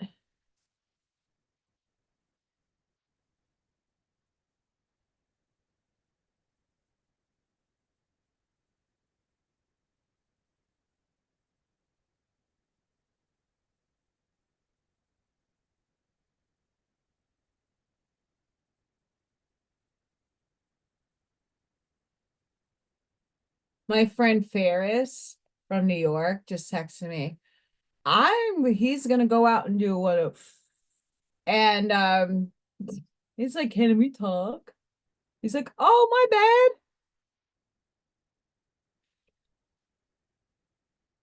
bad. I mean, it's okay to be quiet and chat. It doesn't bother me one bit. I just never know if things are working or not because you know, stuff happens. So with Crayola crayons, they are better than a lot of the other Fugazi crayon brands out there. Um, try to press hard, especially with what I'm doing. So what I am doing for those of you who are just joining, I'm trying to create hangs for the window using yarn, cardboard, and tinfoil with paint. And while that Mod Podge dries, it takes a bit. I want to color this in and then paint it black and then make it a scratchy so that I don't know if you've ever scratched away at those special paper and that you get a really cool like design. I want to make that.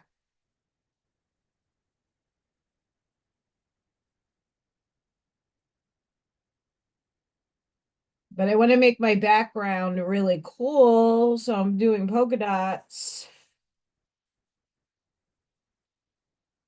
with different colors, and then I'm going to shade it in.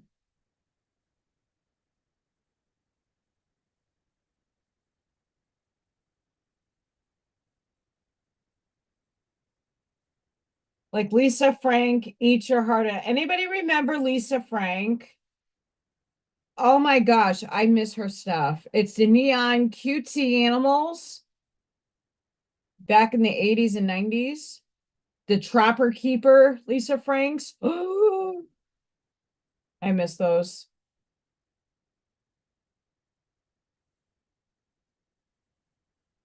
Like I got Vikings girls cadoodles and oh my gosh, I miss my cadoodle.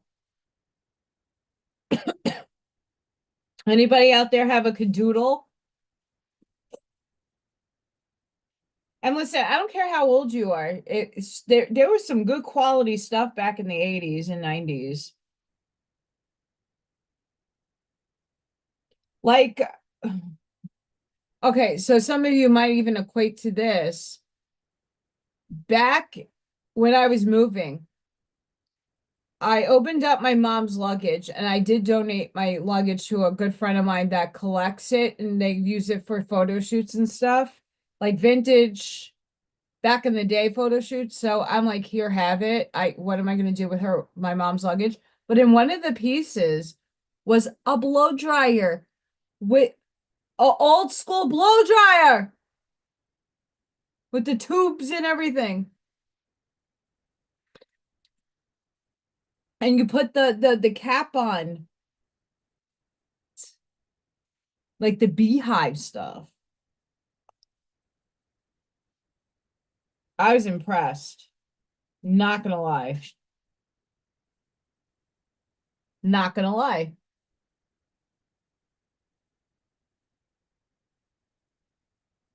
I was very impressed.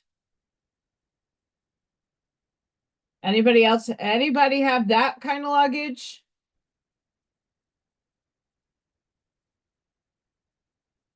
I think I also gave that as a present to somebody.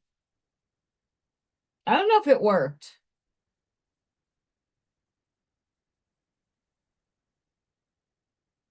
I don't know if it worked.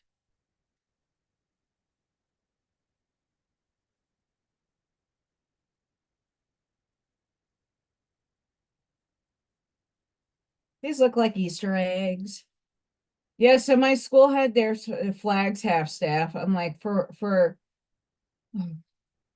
I knew a long time ago when I worked in the high school as a sub back then. Um, there was a Easter Mass was filmed, and the cantor singing, "Oh Lucifer and Equinio." I'm like, what? They're singing about Lucifer? No way, Jose. And come to find out, and I sent that to people, and they forget. They have forgotten about the Lucifer, son of the morning.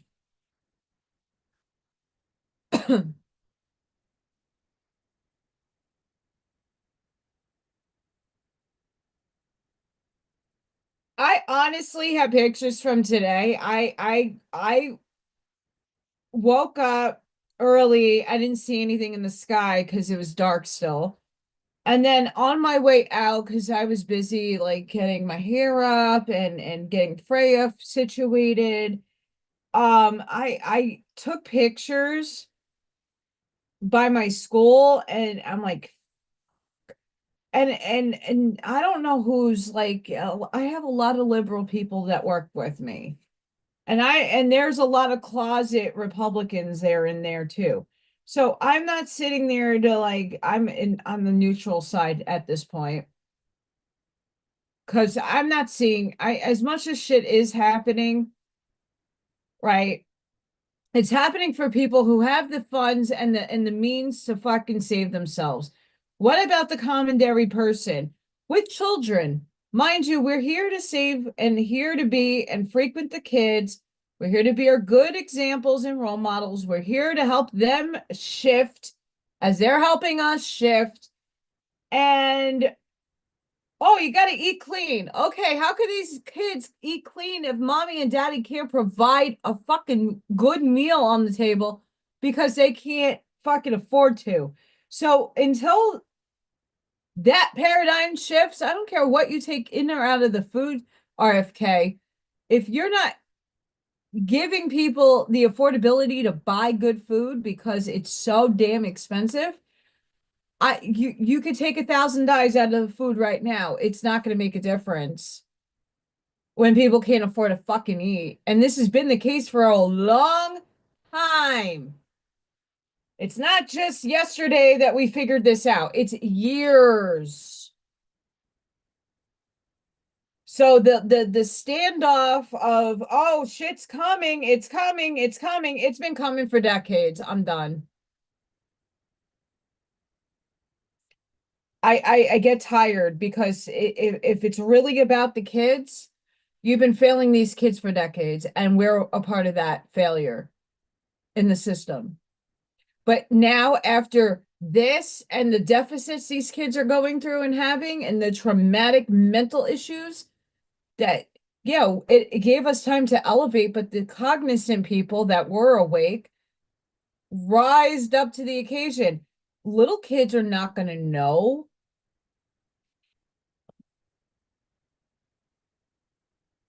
JG Wentworth, I want my money now. Right? We talk about the kids, but are we talking about the kids that are alive? Are we talking about the kids that live in Gary, Indiana, in Albany, Georgia, and some of these other desolate places where you can't get anywhere because they're not paying enough salary to people, or you need 18 jobs and the parents are not home? So you're doing a disservice to the children anyway. So when is that paradigm going to shift? Oh, so tariffs are happening and all this is happening, which is great. But I don't see any of the trickling down. We heard about Bidenomics. Oh, we haven't seen this yet. I still go to the store and food is food is still expensive. Gas is still at $3.19 here. And I am like scratching my head. Scratching my head. We want things to happen, but it's happening for the bigger people that can afford to have shit happen to them. We're still seeing the desolation in the middle and lower classes. I still have to pay property tax. Why? I don't have to pay for it. I don't have to pay for it, right? But then if I ever wanted to go sell my house, I'm pretty much screwed.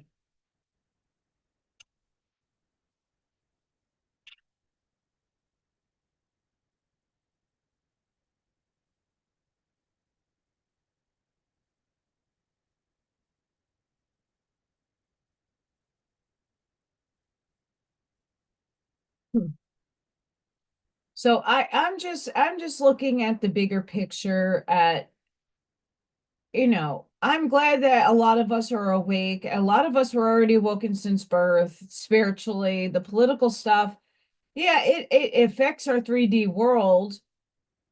But I stopped feeding the shit because I'm not being led on a carrot stick to something that has not materialized in any proof. You could tell me 17 a million fucking times a day. You could tell me, oh, this number equates to this and this and this, and this has to happen because this is the numerical asphyxiation of an obsessive parallel line on the Earth map of timelines. Um, I'm still not seeing changes 5 months into a term, and we're almost in May, so I'm saying 5 now. And we're still in April. I understand that. But if there is a claim that the mother effer was the president and this is just a show and a circus, then where's the relief? Because it was done already.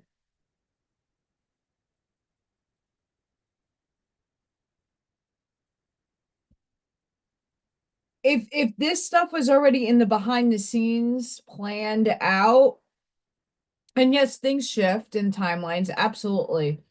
But think about how much you're getting played from that side too. All this good stuff. But if you were already the presidente of some defunct system, where's the republic and why hasn't it been forged yet? Why do we have to perpetually keep waiting? Oh, the people, the people, the people. Fuck that. If I did something wrong, I go to jail. It's announced in the stupid, you would see my name on Facebook. Oh, this person perpetuated this crime. She's going to jail. She has a F something felony. Blah, blah, blah, blah, blah. Okay, and then everybody finds out, right? So why does this make a difference now? Did they get themselves in trouble by putting out doubles, masks, clones, whatever? Did they get themselves caught up in something they can't get themselves out of, so they're not going to tell you that the Pope has been dead a long time? Biden's been passed on a long time, and they transcended. Everybody transcends.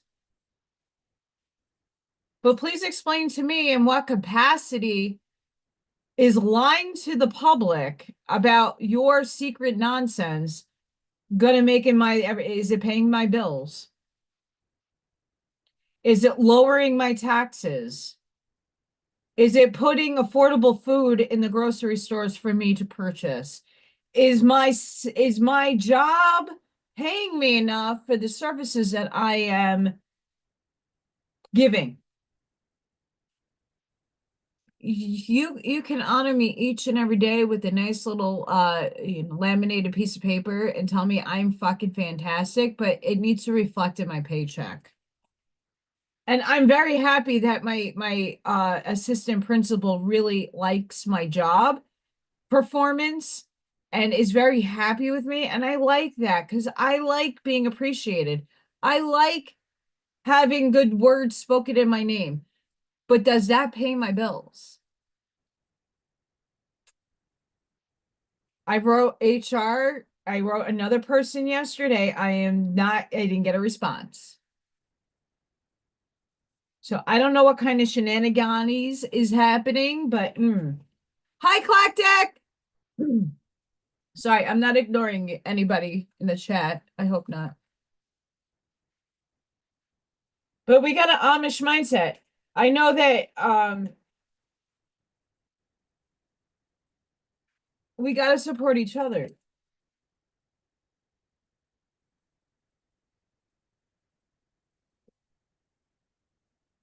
I feel like I'm in Willy Wonka right now.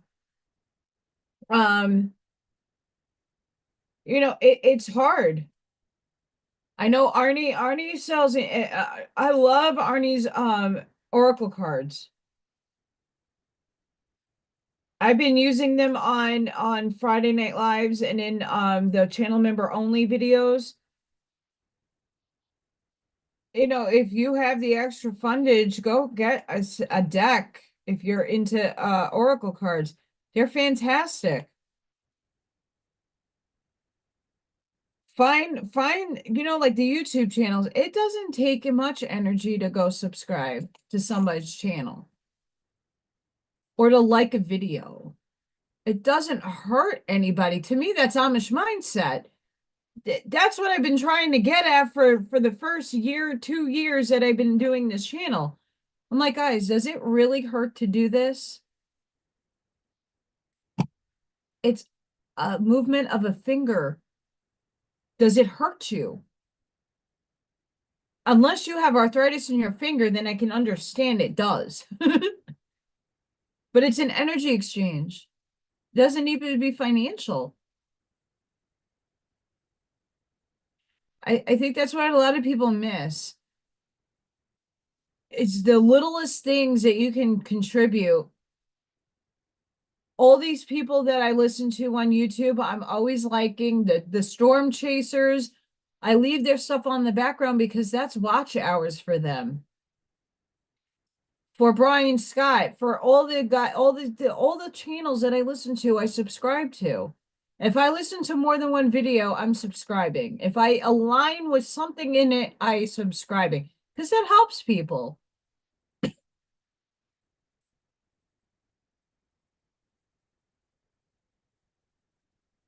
Are you helping people? I'm not telling you guys that you don't.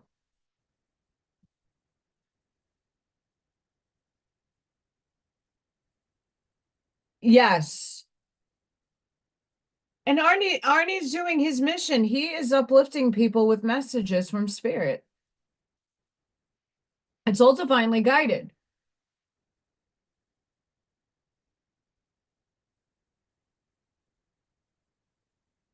It really is. It is divinely orchestrated. And that's why I really hone in on I'm channeling, sorry. When Upstairs showed me the video of Santello, whoever that guy is who does the interviews, he goes around the country and he gets very interesting people to interview. He interviewed a guy on an I think it was in either Ohio or Pennsylvania in Amish country. And it's the ones that really don't talk to outsiders. But the guy, I don't know how it transpired, but he got some guy to get interviewed off camera, and the guy's like, "Yeah," he's like, "Oh, do you live here? And is this your farm?" And he goes, "No, no, no. The guy's farm, the guy that lives here, he broke his leg. He got into an accident on his trail on tractor or something, and his leg is broken. And we come in as a community to help get his farm going. He has a wife and children that need to be taken care of. They do other things to make the ends meet, but we come in and we do the work for the community until he comes back to his best. There's other videos out there where the Amish, 300 Amish men and five outside were moving, literally lifting a farm barn half across like a field. They didn't get paid. They all did it together. They all work in harmony. That's what momish mindset is. It's not about their religion. It's not about their lifestyle. Of course, it's great to know how to loom and to churn butter and to build buildings without electrical equipment. They're fantastic people. I'm not talking about their lifestyle or their ways of being. The concept behind Amish mindset is everybody coming together and being a village. And that doesn't necessarily require much more than a like on a show that you're watching. Like I go on with Janine and Buckshot and Arnie and Joey G, and I know everybody here that comes and watches it are always liking and supporting Janine and supporting Arnie and supporting Joey G and supporting Buckshot. But there's so many other people out there that don't. Be the game changer in yourself. Show up for yourself. That's showing up for other people too. Because those are your other selves. Yeshua always talks about thy neighbor, and that's the most important thing. That's the most important thing. I'm going to Maj Podge this beautiful heart as I'm looking at time.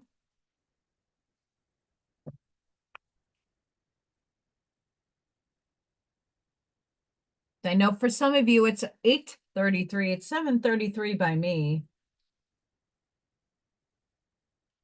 But I also have to go and shower and do some studying.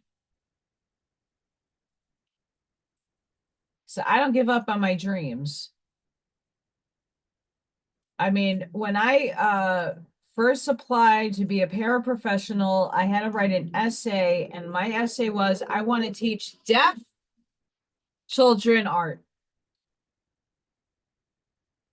And then I found out that interpreting school is way harder than I can imagine, and my dyslexia holds me back in terms of sign language, because sign language, it's like movies go I now. This is 8 o'clock. Like the nouns, the verbs, the adjectives are in different order. There's no ands, there's no thes, there's no its, there's none of that in our language either. So my brain can't process that stuff really quick. It takes me long snail's time to put everything in placement in the right way. So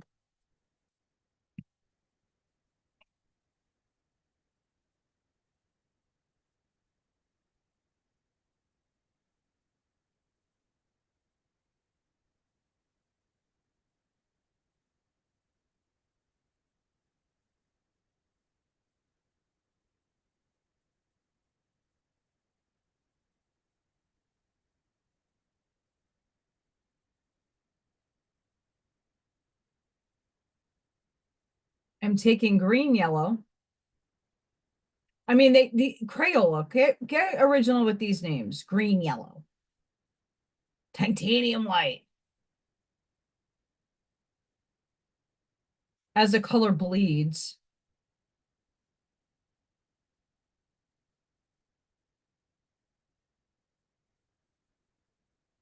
That's all right. You'll see once I get the black down what I'm talking about.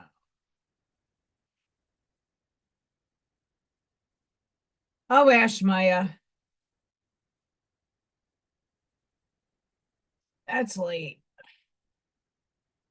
I mean, I miss being my night owl self. I like being a night owl. I get a lot done overnight. But then I'm used to being an early bird too. I mean, at least in New York, I was waking up at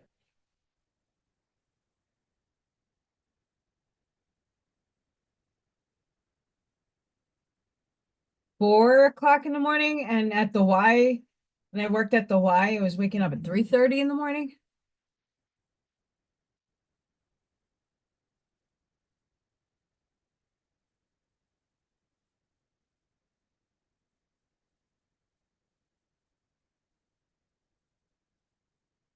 It is a good workout. If you want to work on your arm juggles, the juggles, look at the juggles.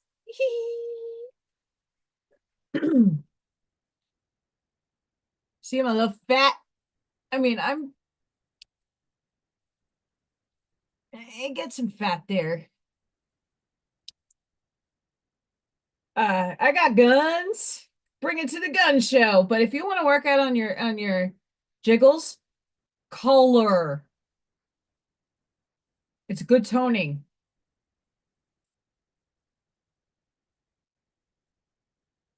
It works up here too.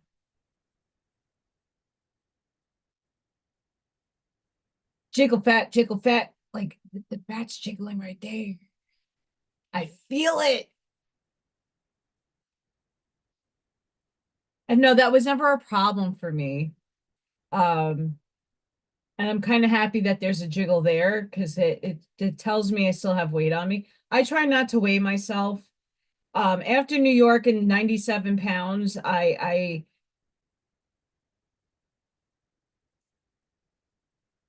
don't ever want to get back to that weight. Ever. I was so emaciated, so malnourished. You know, and I'm thankful for many of you because you guys have helped me keep myself like my weight on. So I do appreciate a lot of you for helping me out with that. because food ain't cheap.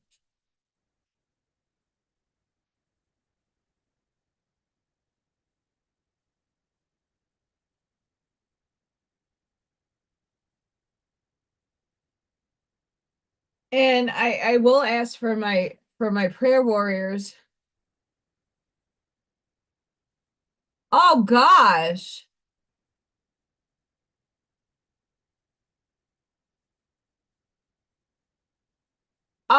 Celtic. Um, love you, Amy. Oh God.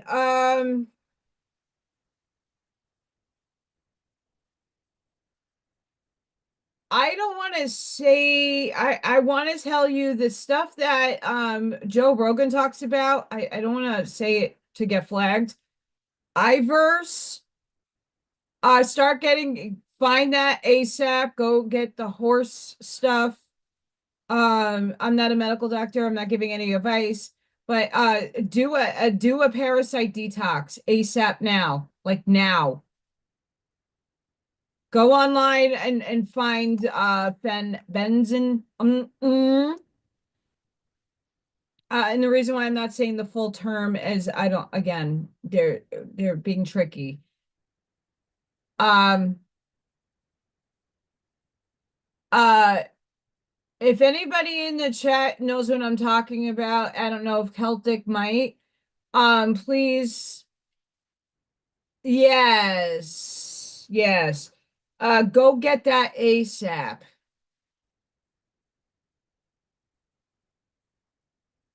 That's gonna help you tenfold. Uh, Castor oil, oregano oil, black seed oil, get started on that as a regimen.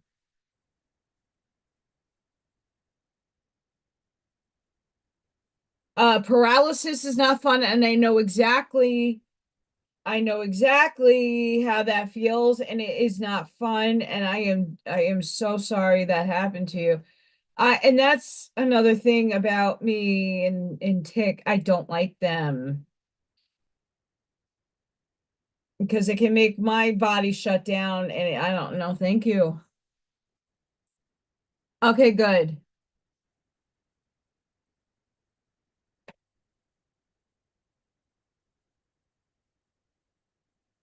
I would also suggest L-lysine, magnesium. If you can get, I know you said your like there's paralysis there, but if you can get yourself into a bathtub and soak in Epsom salts and borax and what's the other one? What's the other one? Baking soda, like get that out of yourself. Like, yeah, I'm not here to say no, take the I would take them.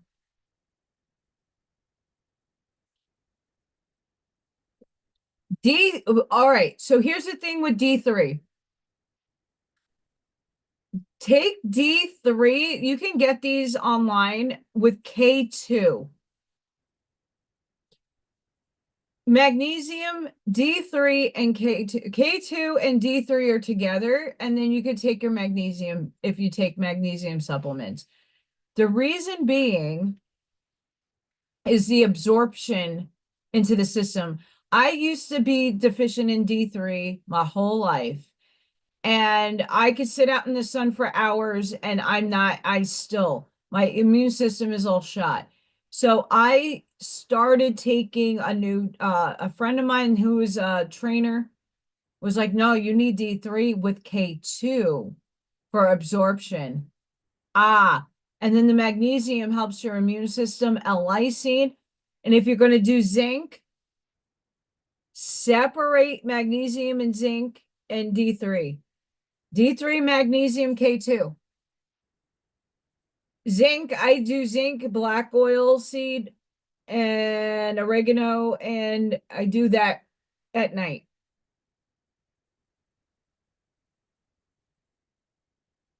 I don't know if it's that, but it's L and then lysine.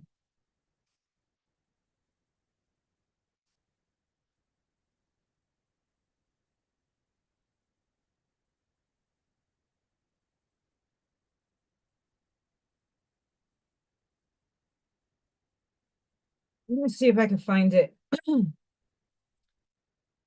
The hurricanes are whipping the devil's booties.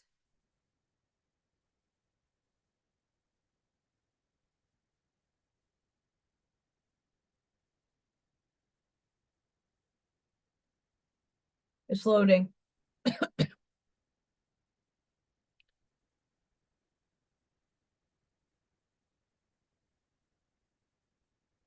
This is the name.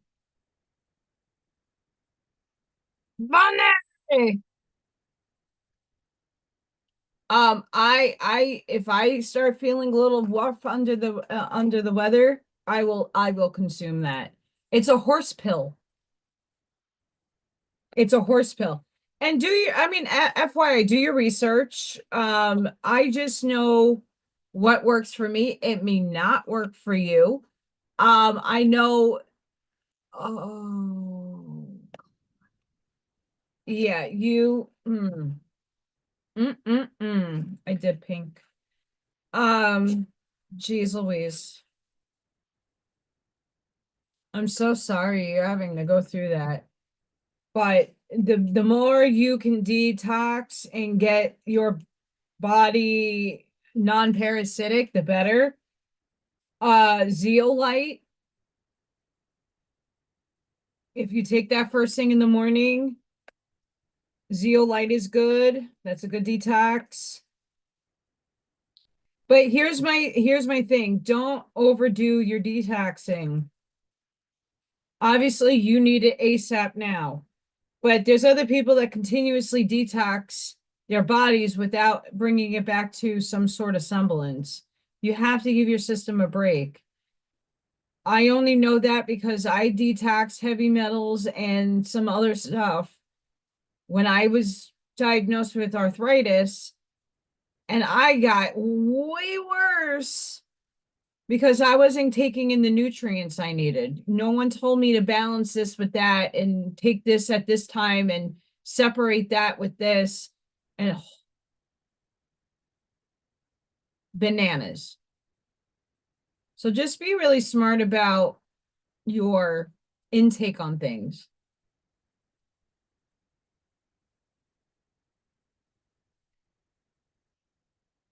And that's great.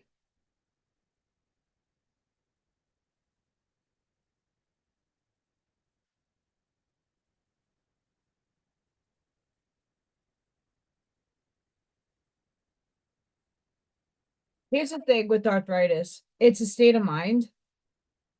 Even though like if I shift a lot in my chair, that means I'm uncomfortable and I'm moving. Like I'm stiff, but I don't allow it to take over into my mindset. I used to, as much as I complain about my finances, um, I stopped complaining about my pain. And the only way I would complain is to acknowledge the fact that I need a rest or that I need help physically. Someone needs to help me. And that really was more of me asking for help and not necessarily complaining. Um, I had an acorn stair lift. I had a walker. I had canes and braces. Like I used to be on biologic medication. I was on everything. And when I really changed my mindset and said, I'm not allowing this to control my life anymore, and I stuck to it, and it took some years, I eventually don't need anything. If I need an Advil every once in a blue moon, I'll take that. And I don't like taking that stuff either.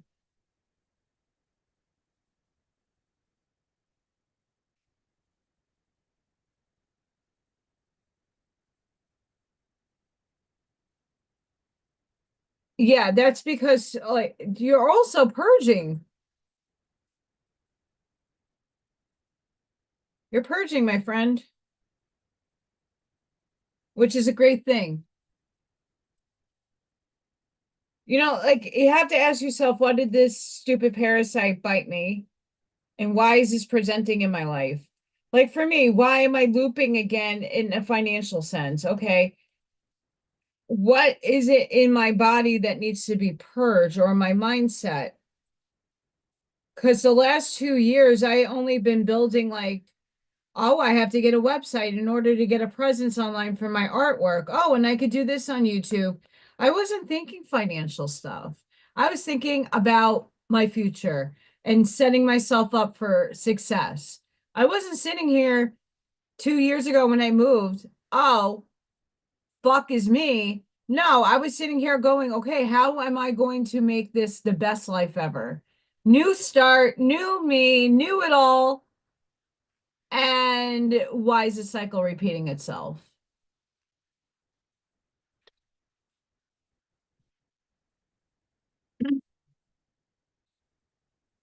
I always ask myself, okay, so I wrote this for myself. So why didn't the 2 years of me reprogramming the thinking, or am I being tested? But universe shouldn't be testing you where you lose just about everything all over again. I'm not down with that. I really am not. I'm not down with that.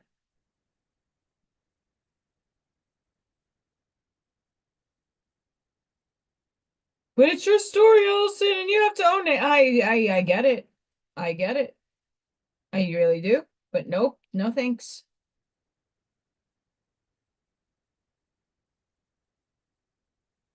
So I'm just coloring this in. I'm halfway there.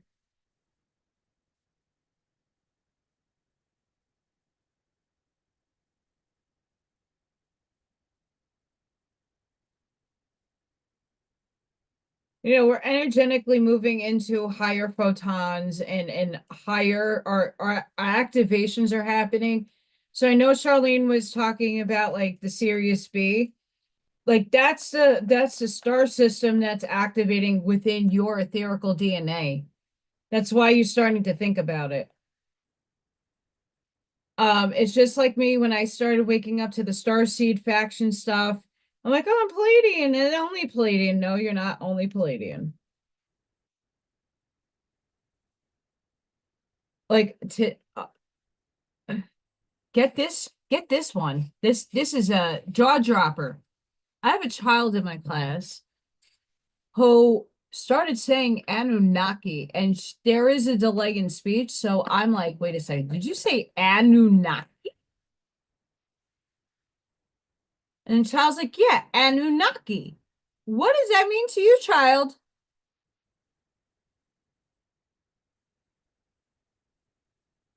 She didn't answer me. But my gosh. Yeah, that's what's activating in you, Charlene, right now, is the Sirius B codes that is being sent up from the sun. I know 2 months ago, Sirius was running through me. Just Sirius in general, not the A or B. Um, yeah, the kid's 5.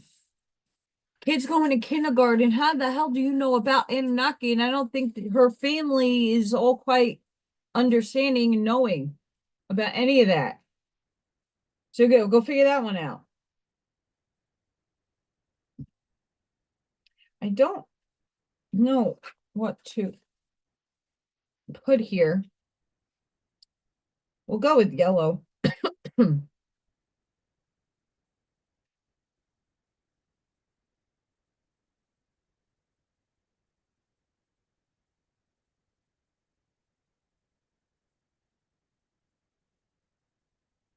I'm not really pressing too hard.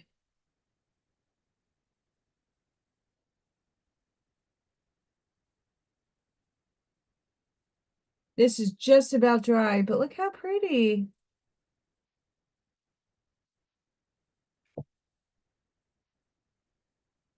It's shiny. There's some silver breakthroughs. You can see the strings, and it's cheap. You could do it at home.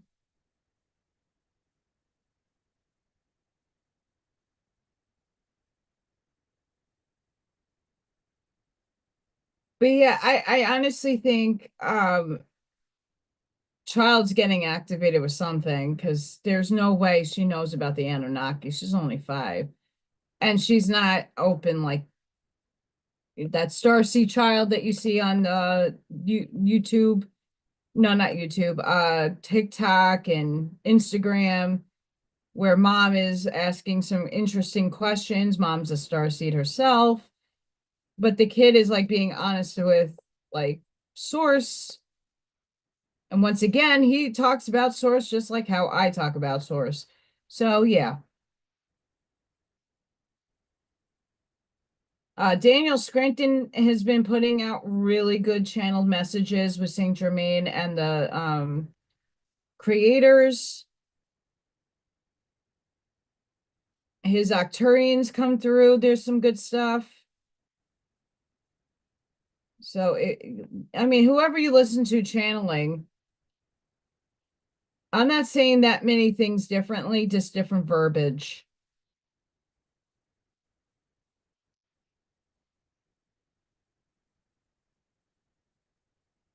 I know it doesn't look like much, but wait, there's more.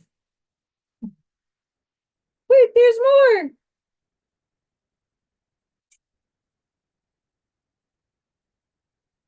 Ah! Hopefully you didn't see my fat ass.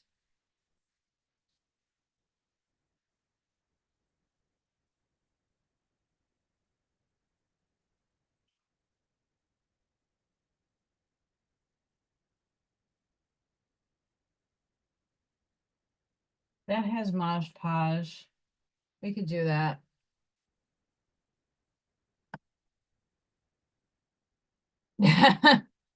Yeah, there is always more.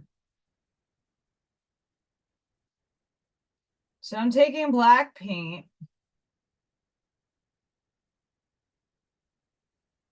and putting a very, very, very, very, making sure this is all spread out.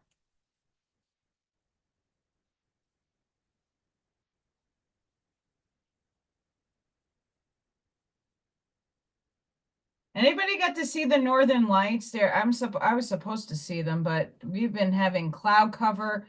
We were due to have some very bad storms, and then, thanks to my moving them and everybody else contributing to that, um,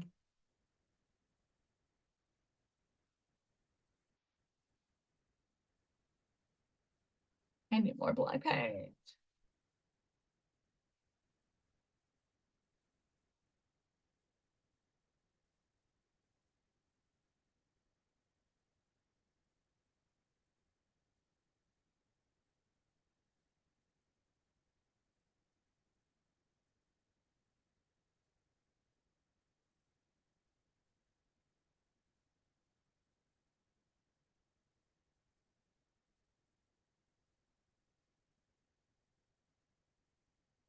I'm gonna put a thin layer on this. You're gonna do 2 coats. So I have to find more black paint.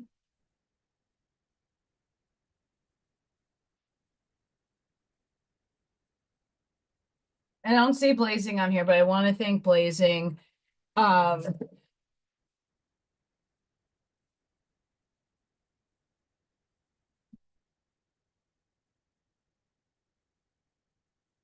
Blazing's amazing. Thank you, thank you, thank you for that. I mean, I honestly like to photograph. Oh, I have black. Good. Um, okay. I thought I was stuck on something.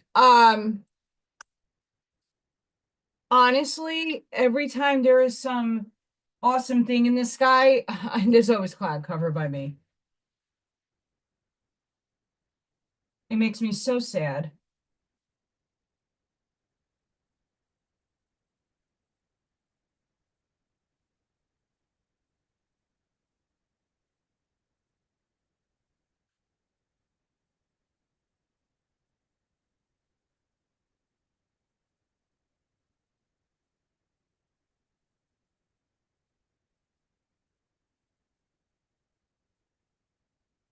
It does. It makes me really sad.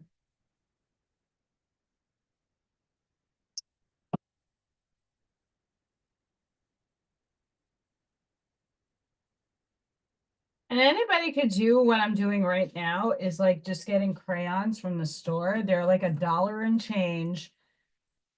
And then taking a piece of paper. I'm only doing the thick piece of paper. Um, so I want to see how it comes out on here first. And then I would do construction paper. I have to let this dry. And then I'm going to do a second paint. And then you scratch into it. You have to make sure it's thin. Thin. So I'm going to let that sit and dry. Crazy times in the world today. My school did half staff for El Popo, and what? See, once again, the truth is in plain sight for those who have the eyes to see and the ears to hear.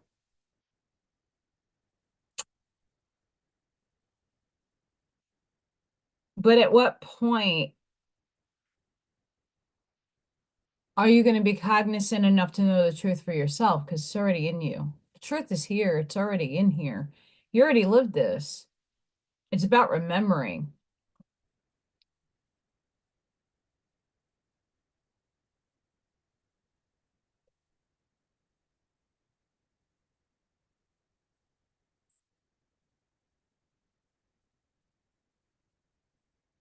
But in the meantime, I get string yarn. Yarn ball.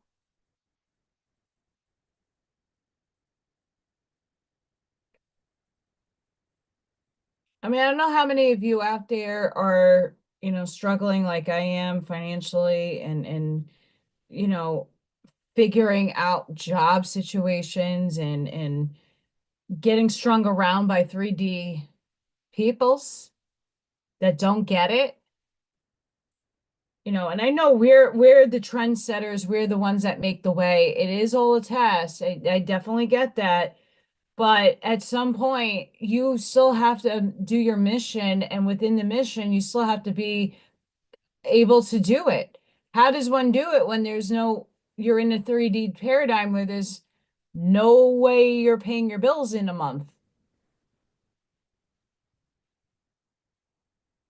Right? Like things still have to be done in 3D in order for your 5D existence to transcend and become whole here. That's where my problem comes in when I'm screaming upstairs and being, venting pretty much to my higher self. Like, hi, I get that I chose this theme. I guess I have to go through the struggle, and I've been doing through the struggles my whole life, in different facets in different ways. But at some point, you have to kind of give me some sort of something in energetic help so that I can do my mission. You want me down here to do my mission. You have me trying to heal every damn time person line, quantum line, this thing, that thing. I need to be able to do that, but I need to be able to feed myself at the same time. And so does everybody else that have missions. I'm not alone in this struggle. And some people chose the medical struggle, some people chose the financial struggle, some people chose the relationship struggle. Whatever your soul needs to overcome to move forward, I get. But my gosh,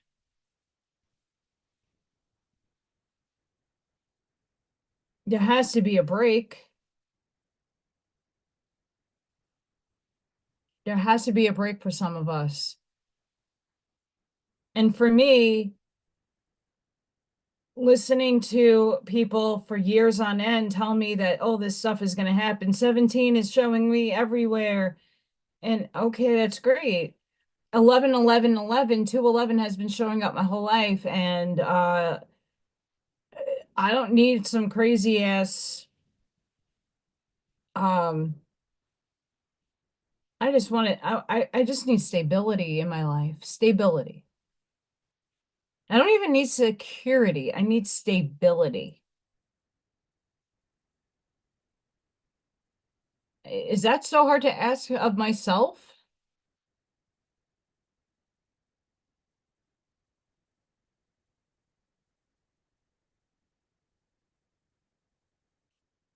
Well, I mean, I literally on live uh so my watch for work, obviously I am not wearing a Samsung watch or a Apple Watch. I don't like those things. I don't want them on my arm. Um, but I do need to have the time because I have to time out my day. And the time that the clock in my room has is not accurate. And sometimes like the clock goes out. So I need a watch. And we're asked not to be on our phones unless it's an emergency or we're checking something. Um, so I don't necessarily want to be checking my phone every 5 minutes to figure, oh yeah.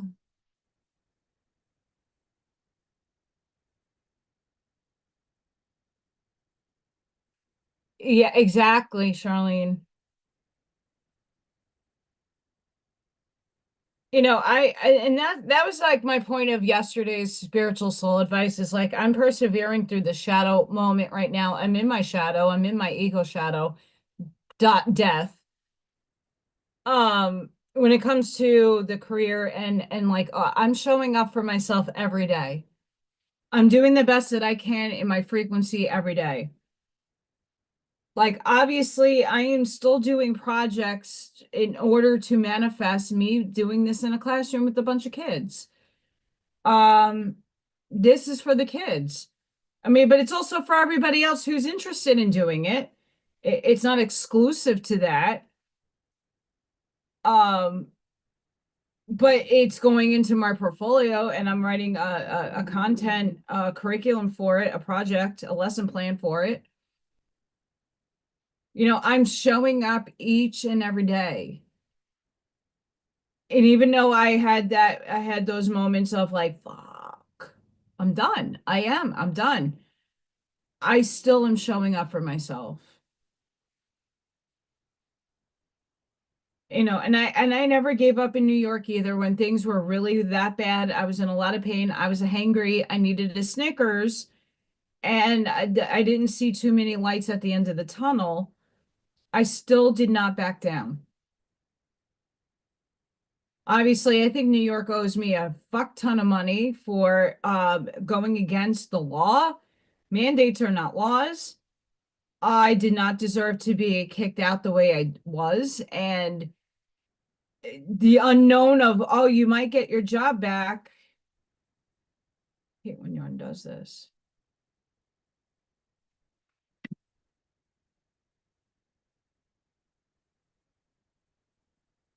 Well,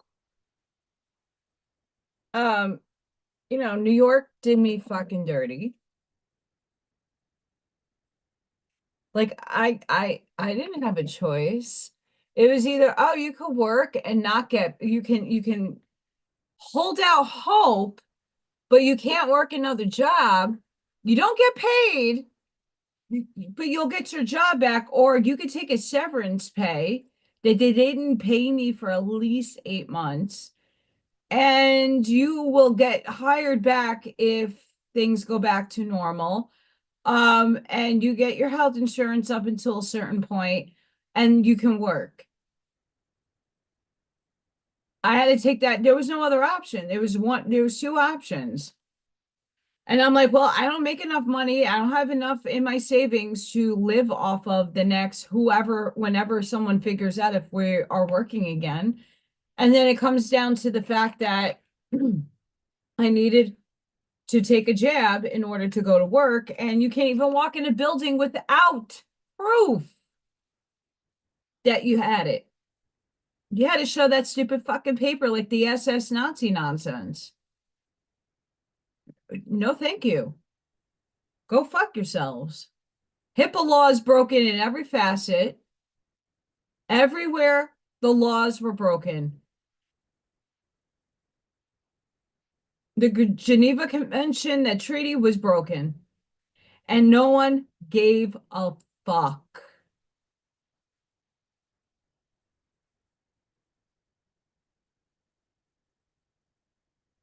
Trust me.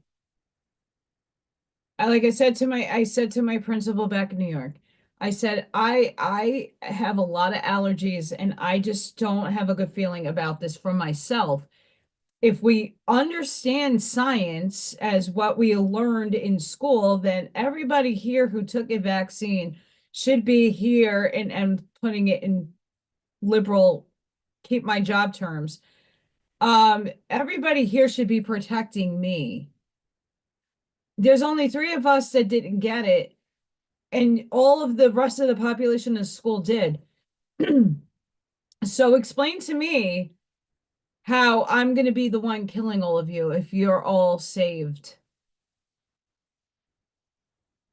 And she understood where I was coming from, but she was in fear. She listened to the CNN bullshit, and she couldn't save me,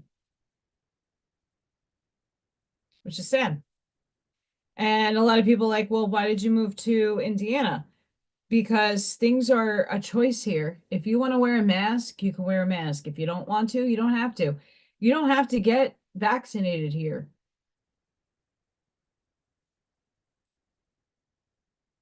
So there are choices on why I wear and what I stick to. I did not speak sheep. I'm a black sheep. And no one spoke my language. No one spoke my language.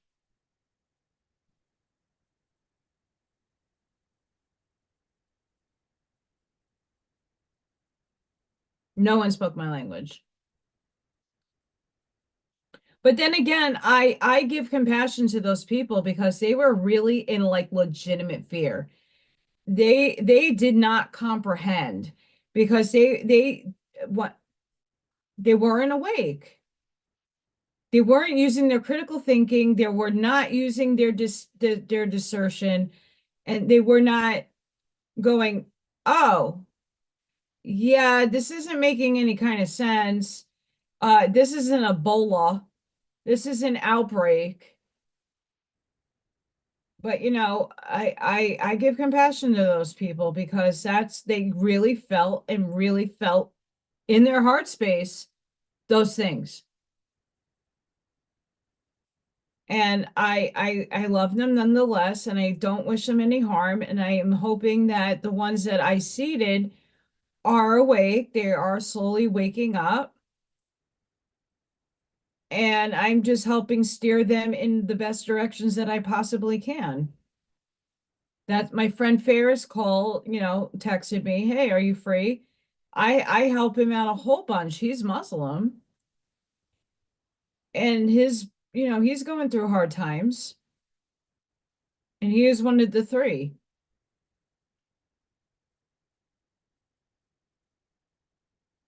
And it really sucks because you mess with my livelihood. I had to give up so many, that was another test for me. The attachment detachment paradigm.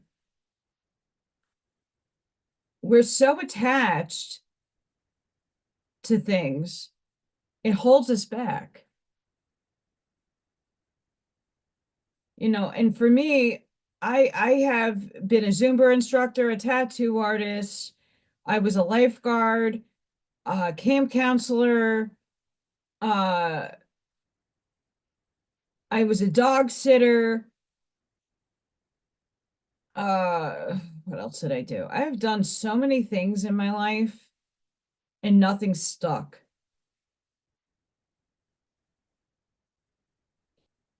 And if we are raised to, well, you need to have a pension and you need to have security when you get older, unless you want to work the rest of your life and or live on nothing. And oh, you need retirement. Well, I don't have retirement because I never worked in a job long enough to acquire enough to have it.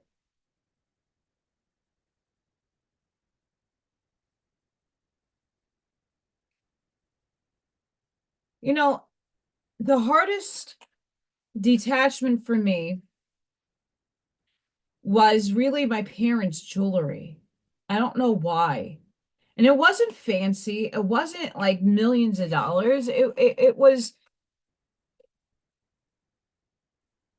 just the idea, like my parents' wedding rings. They were hideous. I didn't like them. But the act of having to go and give it up was difficult. I had to ask them up there, are you okay with this? Are you okay with me selling the house? Are you okay that I have to butcher your furniture up that you guys worked your asses off for? I wear my mother's engagement ring because in hopes that one day I will find somebody that will tickle my fancy and raise their vibration with myself and go on a journey with me in life. And they are not going to have to buy me a ring. I already have one.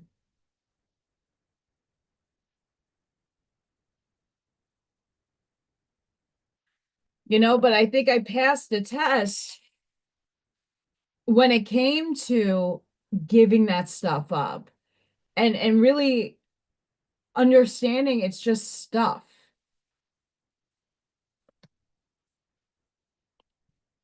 And knowing I couldn't take everything on that truck because I got a small truck that moved me.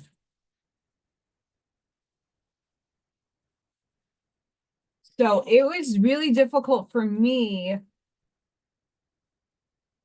to do something I never thought I would have to do.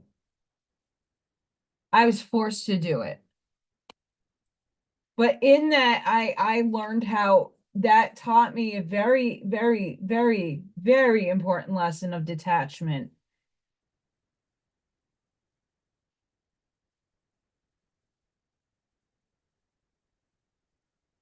And now I'm going through my house right now as we speak. Besides spring cleaning, is there anything else that I didn't get rid of that I can now maybe get a better price for here? Because I don't like just giving things away that have value because I'm desperate.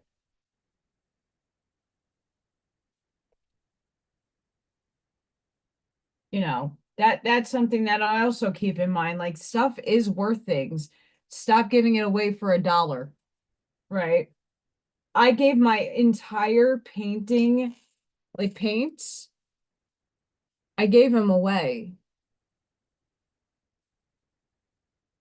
98% of them were used, but I gave them away during my yard sale. It was like 100 and something degrees outside. I was like, just take it. They're like, what? I was like, yeah, just take the paint. It's free. I can't use it. It's gonna dry up.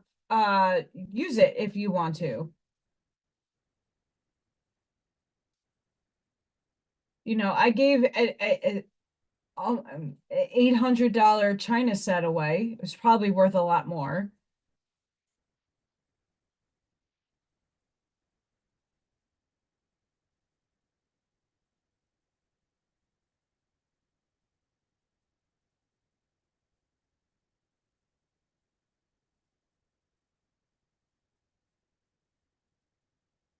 Need more paint.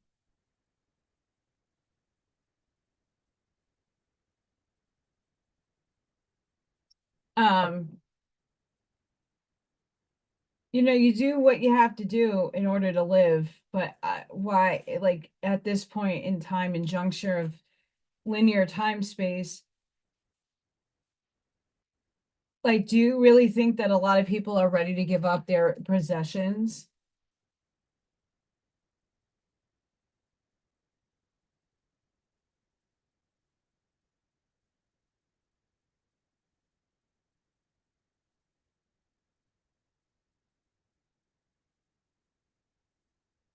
Like, one of We Not Me's viewers, Q Crew, he's probably passed on by now, um, sent me a coin. I don't want to give that up because that is his last imprint of him touching it, and that's his energy. And even though he's here in spirit, That's something like that's sentimental.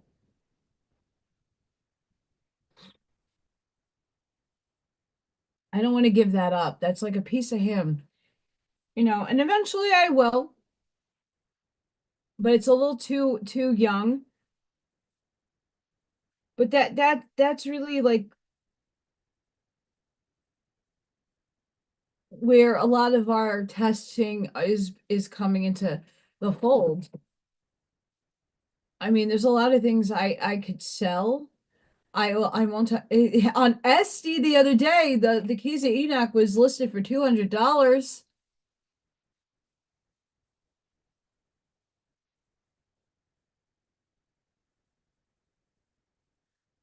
Absolutely. And as much as I unfortunately have a lot of friends that have passed young. And there's stuff that helps me remember them. When I touch the object, I get their imprint and then I can tap into them. That's how a lot of the times, a lot of mediums work with pictures or objects because you're getting the resonance off of it. I don't want to give those things up. They're invaluable. They really are. They're invaluable. And it really plagues me in so many avenues that nonsense people can't get rid of. I'm not talking about sentimental stuff, but I had to give up a lot of things that I never thought I would have to. And it sucks. But that was a very big lesson that I learned within the last 3 years of my life is detachment.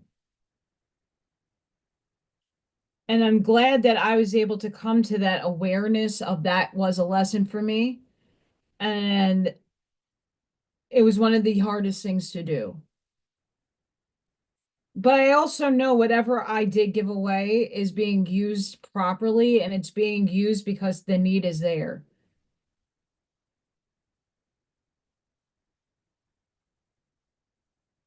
That's more important to me is that whatever I was able to give away, that people are using it for food and for furniture that they didn't have.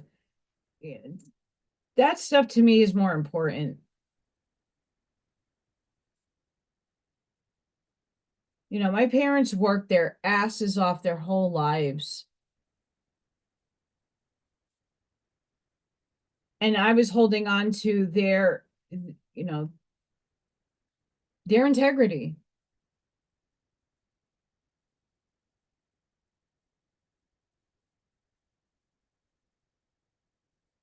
But there's a lot of people in the world not ready to give up their paradigms. They're thinking, you know, for us that are the models of this new world, um, it's a long road and we're going through it first. So is that more difficult to have to go through feeling the loneliness, the alone, no one was there for me, and this, that, and the other thing. And it's not a sob story, it's the truth. And a lot of us have gone through it already multiple times, not just, because we're awakening. Every facet in our lives, we have had those moments. And we're just going to be the ones that help others get through it.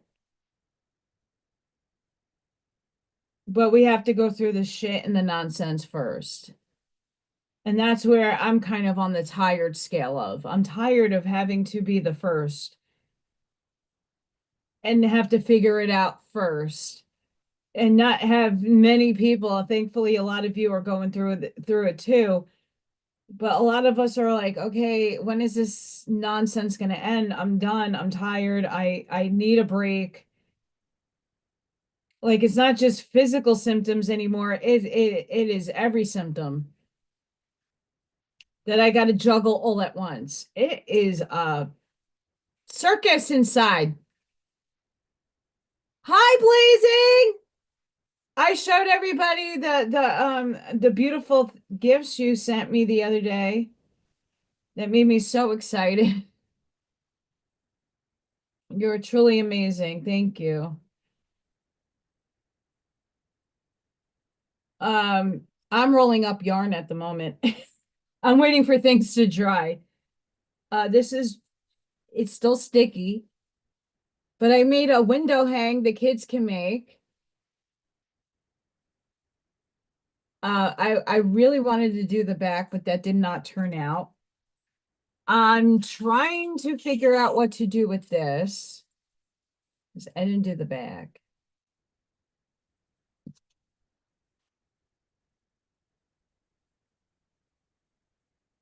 And it's not perfect. Wu-Tang? Broken Heart? I don't know. That's going over there. And then I have this. I don't know what to do with. Jackson Pollock yarn.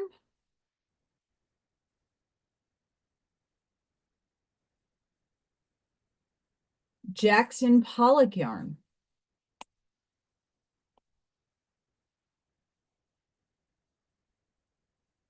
Jackson Pollock yarn.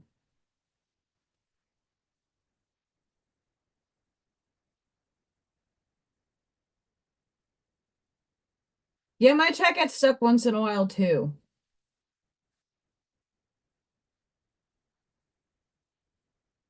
I mean, ideally, okay, I'll share with you guys a project that I have to figure out how to set. Um, I don't know if anybody have ever seen the fiber art where they stick everything to nails and they create an image or like a prism. Let me see if I can get a pic because it's hard to describe in words. Hang on. See if I can get this up.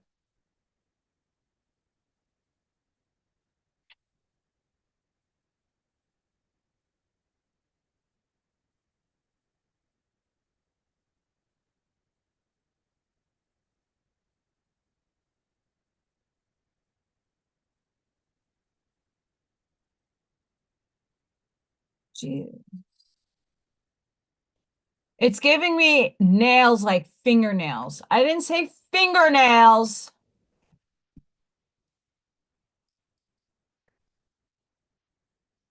Mother effers. What's a good example? So look like, no offense to these artists. Crappy! Crap, crap, crap.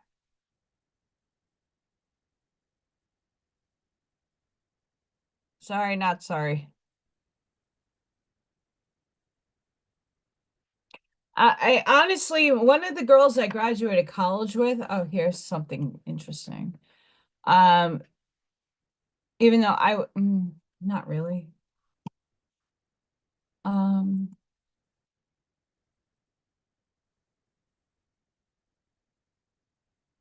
one of the girls um,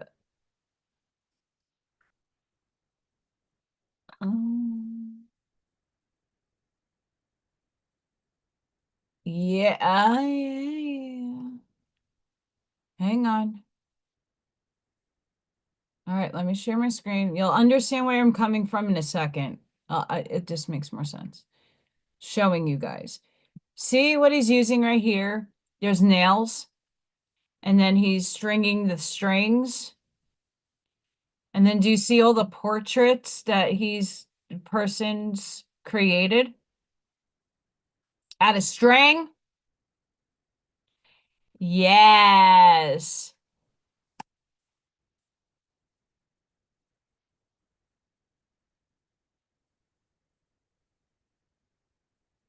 So I don't necessarily want to make a portrait, but I like the string thing.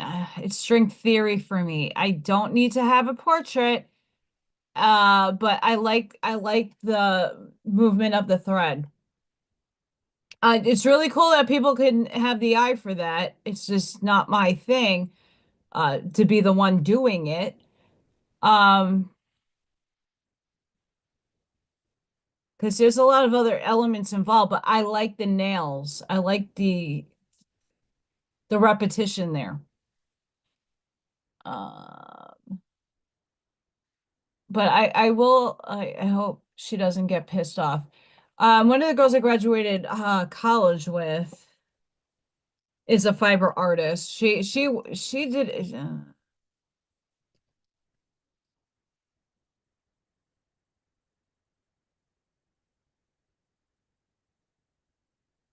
yeah. Let's let's show my friend Emily. Not that she's a friend, but she a classmate. Like someone made it. She's not a starving artist. This is the girl I graduated college with. She makes fiber art, and that's her pug.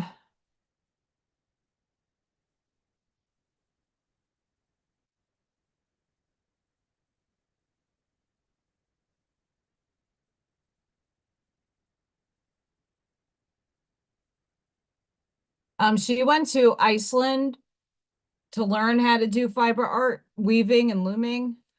She had a residency. She was one of the few that got into a master's program,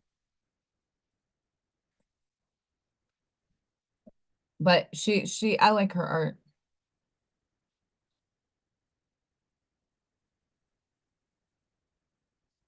So yeah, there's and like she used to do a lot of this stuff. It some of her stuff freaked me out.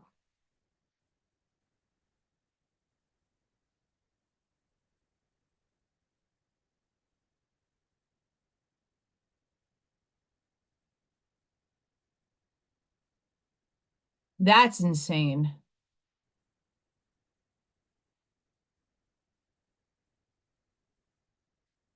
That's nuts.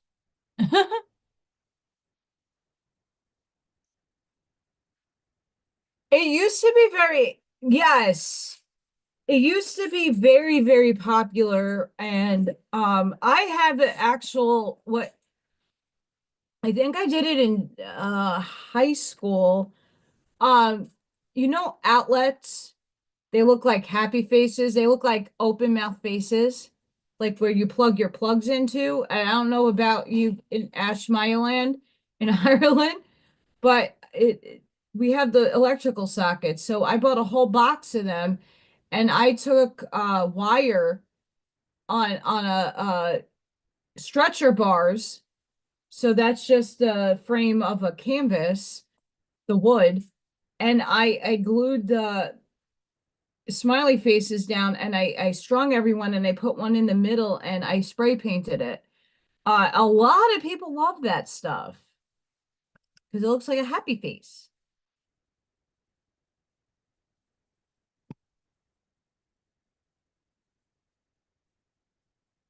Oh wow. Jace is still going.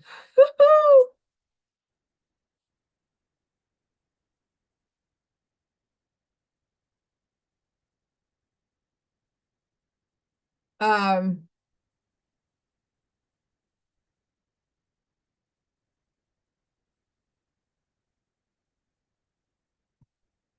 okay, still going on. Um, okay. The moment of truth. So underneath this black is crayon. And I'm just going to use a trusty scissor here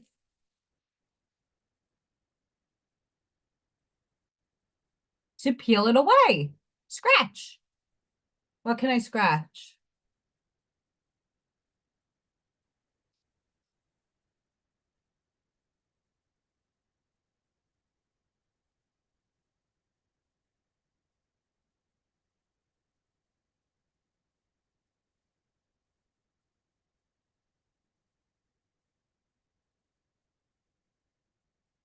Mind you, my scissor has Mind you, my scissor has a lot of resin on it, epoxy that is.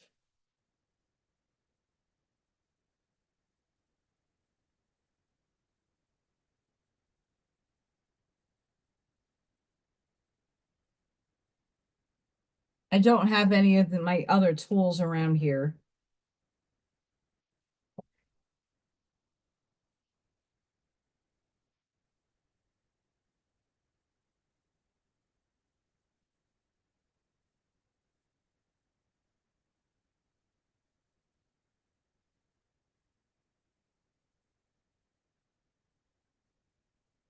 I want to get it enough so you guys can even see it.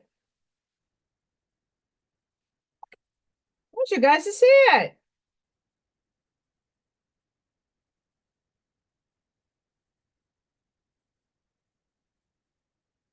Okay, it does work. It's just grainy.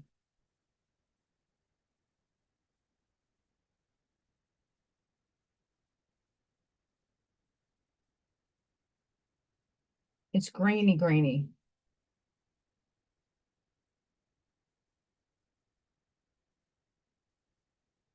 But you could do this cheap and you don't have to pay like $10 for the freaking scratchy paper.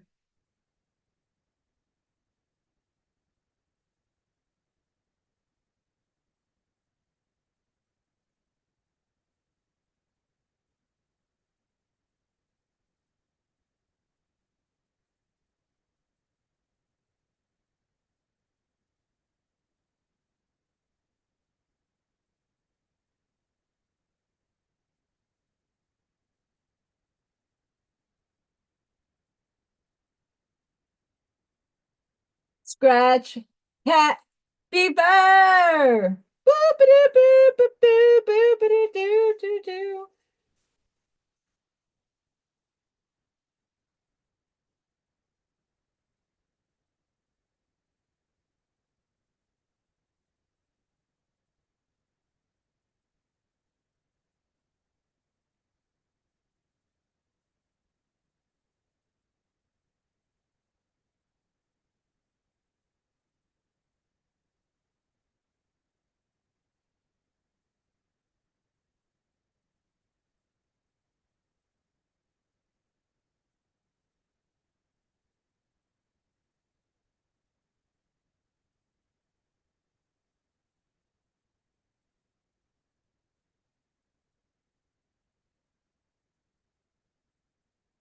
This is hard.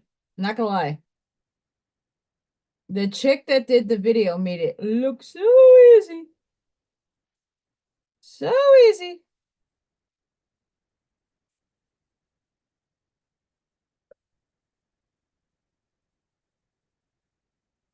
Have a good night.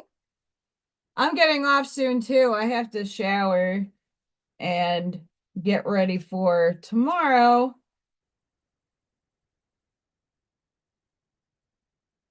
But I show up for myself each and every day. And I thank you, Blazing, for all the fun that you sent me. You rock. Thank you, thank you, thank you.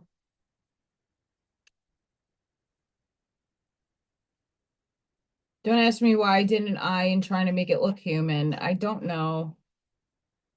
I channel my work. I will be on with Janine tomorrow around 4-ish on her channel on Rumble. Turn the page, Janine. For anybody that wants to join me over there, that's tomorrow. I don't know if there's a link out yet.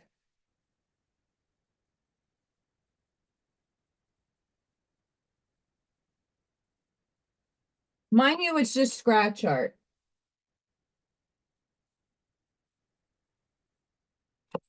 I don't know if you saw that.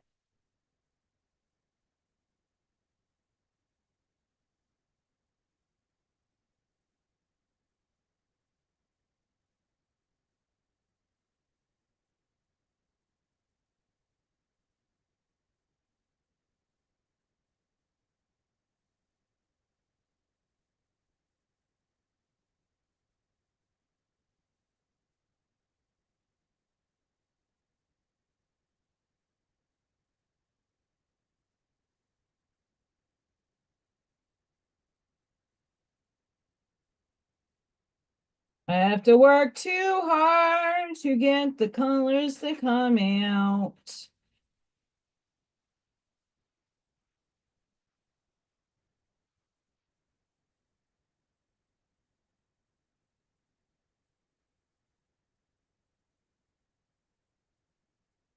Too hard.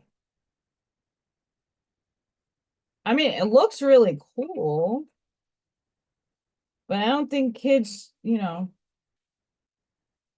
will appreciate it.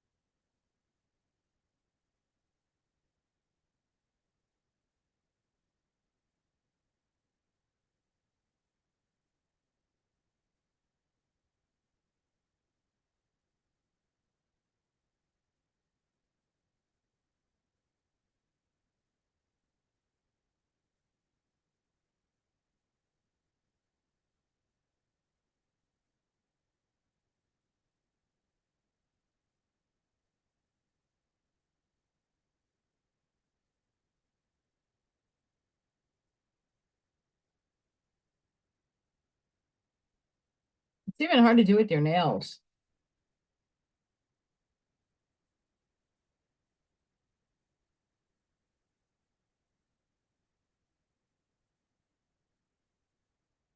I'm trying to do hair.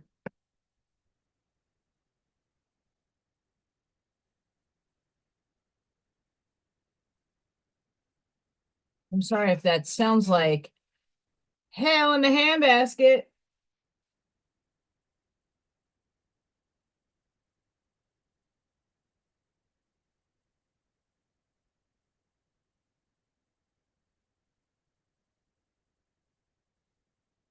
Here.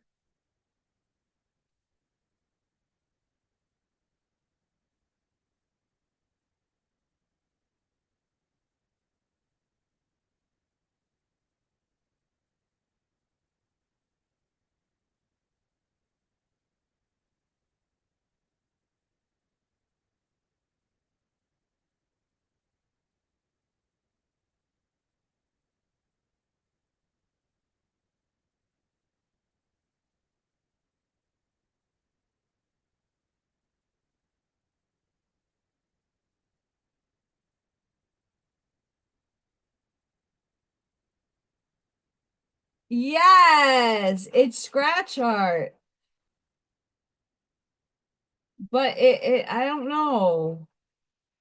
I mean, it's cool, but this process, I don't know, it's not, it should look more like that than scratch marks.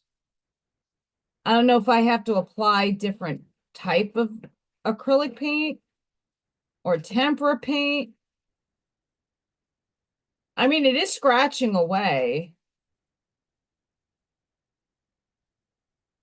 just not as easily.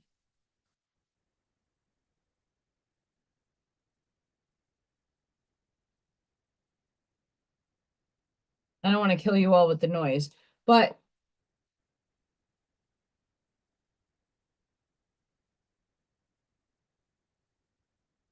and this is just a test for me to figure out if maybe it's the paper. I don't know, but that's still kind of cool if I did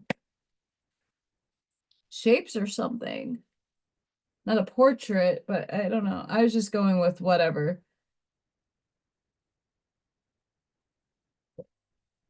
So cool. I mean, it will work, but you could do that at home. Scratch art is really fun. It's absolutely really fun. And I mean, you can go get a box, cut it up, put some yarn in because it gives it dimension. And then you just color it in and then you Mod Podge it. And you could put this in the window. Or your kids could do it, your grandkids could do it. And I guess also weaving and stuff. I mean, if I spray paint it, it might look cool, spray painted in different colors. See how I'm just coming up with ideas in my brain? The ether. Yeah. So I mean, even these guys, like I'm perplexed that I even created that. I don't give myself enough credit for things. Um, because I'm more of an abstract painter than I am portrait. I draw portraits, don't get me wrong. But um painting is another whole animal. I got it done.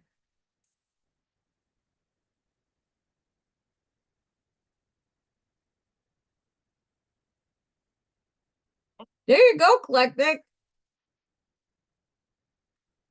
That's awesome. See, I love that. You guys are so creative, and that's what they can't. The one truth that a lot of people do speak is that these other people in the world that are on the negative polarity, they are not creative. They steal your creativity. When you are creating and just doing and enjoying it and having fun, that is what I'm trying to do when I'm doing these lives. Is like you could see when I'm in it, I'm like just going at it. I might not like this, it's shit, but the concept is cool. And I can make more of these and figure out what works best. But if you don't do it in the first place, how do you know it works? How do you know? Absolutely. I love recycling. The birds that I made out of the state of Indiana, the repurposed materials. I can't wait to do that with kids. I have to find it. It's in a closet somewhere or in a bin. I took old socks that had holes in them that I was going to get thrown out. I cut them up. I painted on them, not knowing what I was going to do. And I actually did a self-portrait in socks, painted in black and white and gray.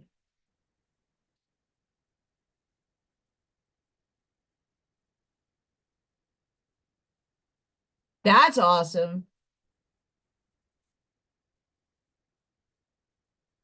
You see, we're thinking not just along the lines of like practicality, we're thinking also along the lines of being creative, repurposing, reusing. Happy Earth Day.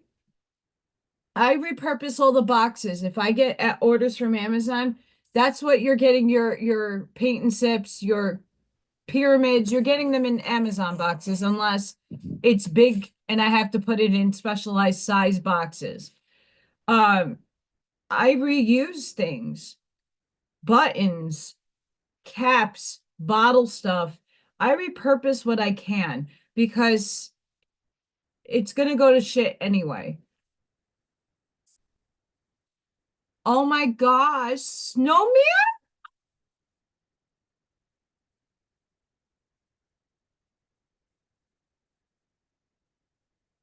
I rather repurpose what I can, like doing because it's right here.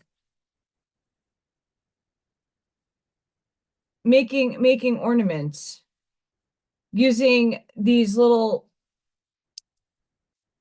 bowls that I got and putting stuff in there and making it look cute and nice. And then topping it off with string and making it solid. Anybody could do this. Anybody could do it. There's the things that we can reuse is endless, and the things that are obtainable is endless. And it's the lack of ingenuity and imagination that people have that I want to bring back into the classroom. A lot of these kids are iPad kids. Everything is AI generated. Everything is digitalized. But the foundation of having an imagination is actually doing it physically. Whether it be cooking, you physically have to break open all the ingredients and use it and put it together and make magic. Art, music, you have to be imaginative and go, oh, what hasn't been heard yet? What hasn't been seen yet? What can I make unique? These things are endless. And that's why I come on and do and at least make strides in trying different things because some stuff will work out and some stuff will not. But if I don't try, how do I know? You don't. And that's the thing that they've been trying to stop us, the negative polarized people, from doing is being creative and creating. We are creators, not just of life, but of energy. And I supplant the light. I'm team light. Even though I'm in the darkness, I honor both. I honor my darkness, but it's because I'm bringing the light to the darkness. I'm shedding a light.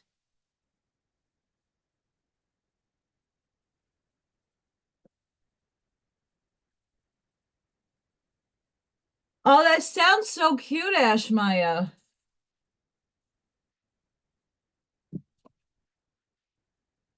It's on the covered in my lesson plans.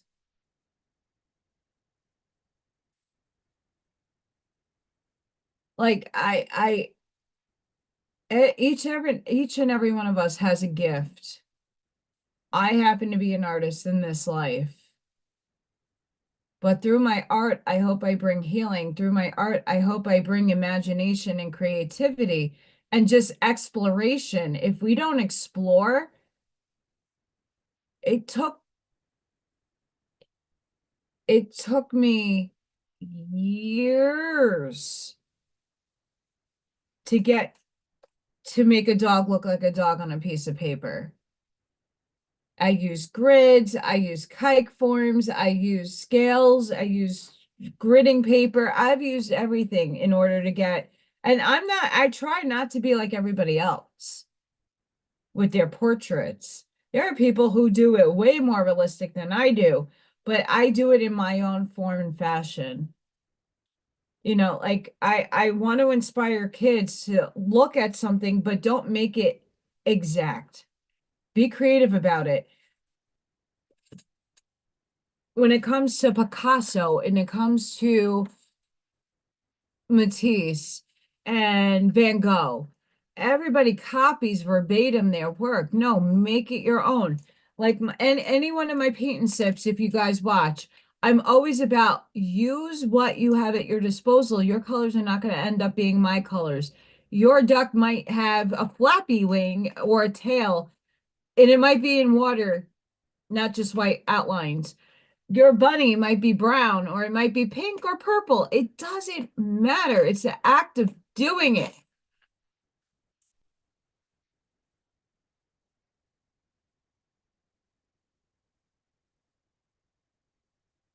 And for the guys out there that don't, there are a lot of male artists, by the way, but a lot of guys use their creativity and ingenuity into building cars and putting things back together in engineering. You could still be very creative with that. My ex used to take all kinds of stuff and make forms in sculpture by welding.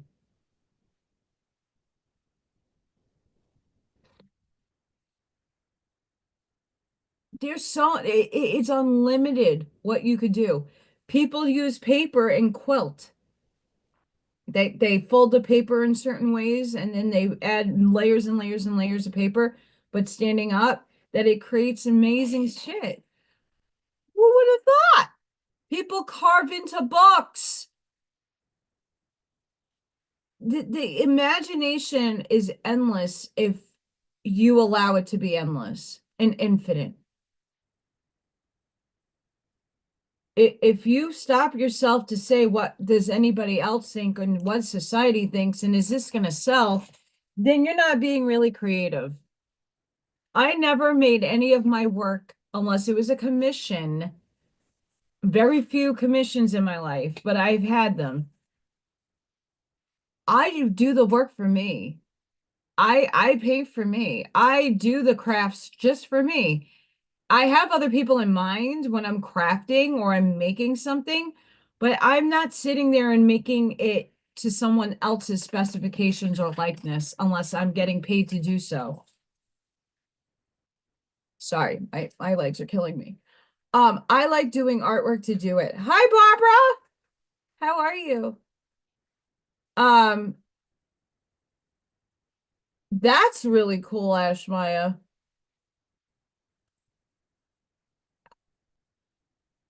This new, we're bringing heaven into earth. We're bringing 5D down here. We're doing it. We're bringing it here. We have to hold the creativity and really model it so that we're inspiring others to take the risks that others won't.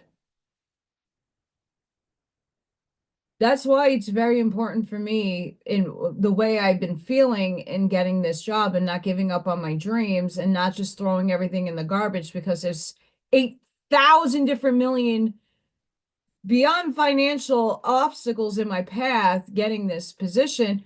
But I would love to help kids. I don't want you to even take home the projects. You don't have to take something home every week. I want you to practice the skills needed to think outside of the box. You want to create a logo, you want to be a graphic designer, you still have to have foundation drawing skills. You have to have foundation color theory skills.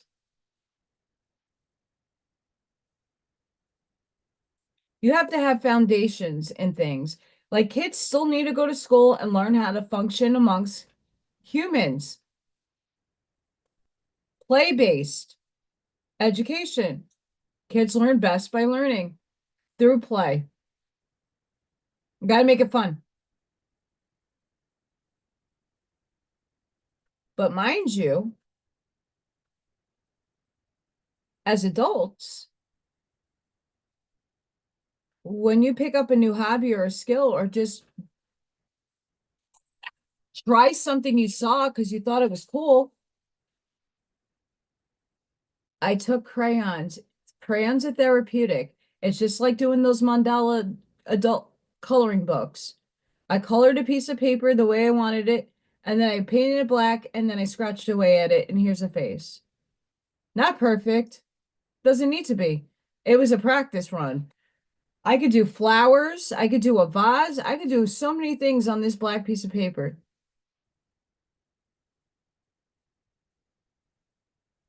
It's the fact of doing, it's the act of doing. It's going about doing something and not sitting idle and going, "Mm, chicken!" Yay. Hi.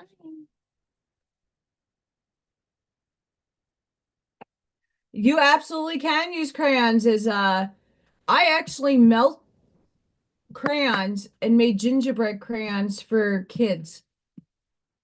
So they're thicker. There's a lot of kids. Have a good night, Charlene.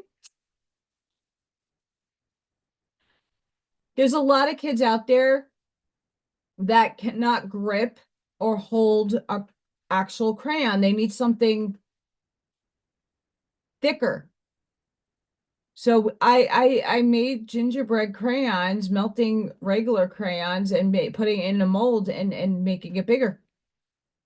And they work.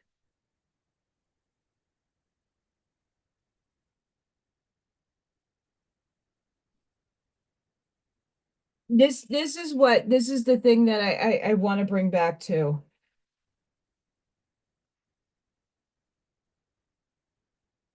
Obviously not just in pre-K. This is hard for a lot of kids. You know why? Oh, look, it's my iPad. Oh, look, it's my mommy's phone. Oh, look, I get a million people sending me shit. Oh, look. This is what a kid does all day long.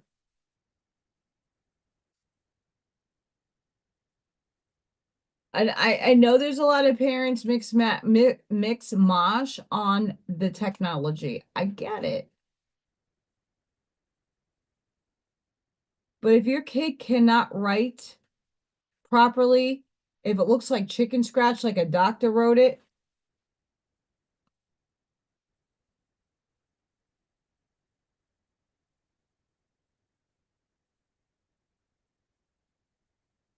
if you can't read your name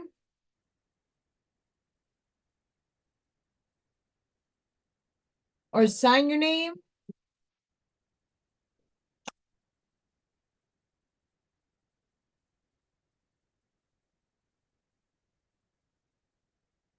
kids are going to draw like that.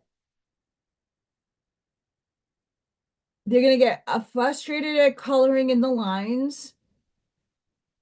They don't have dexterity or strength in their hands. This builds up a lot of strength in your hands and your wrists.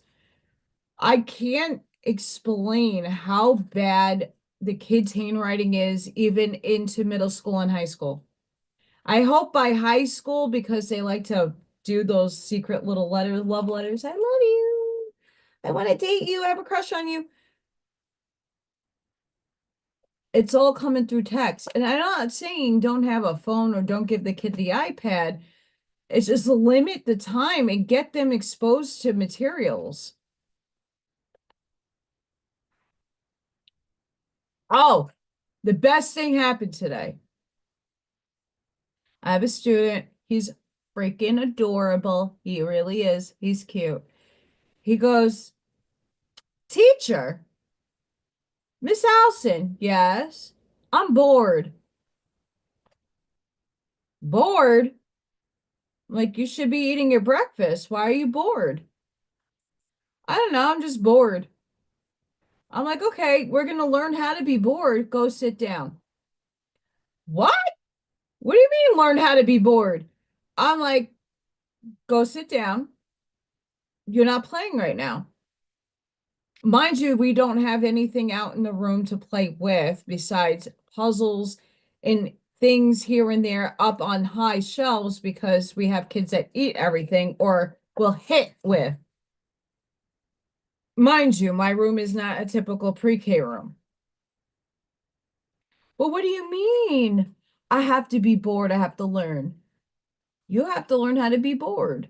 There are going to be moments in your life that you're going to have to sit somewhere and like jury duty or in a college professional class that you are going to be bored and you have to use your brain to keep yourself occupied. It is a challenge, and these kids, especially during this era, were nothing but here online, enroll, online. And if the parents are working because they have no other choice, it's screen time all day. It's video games all day.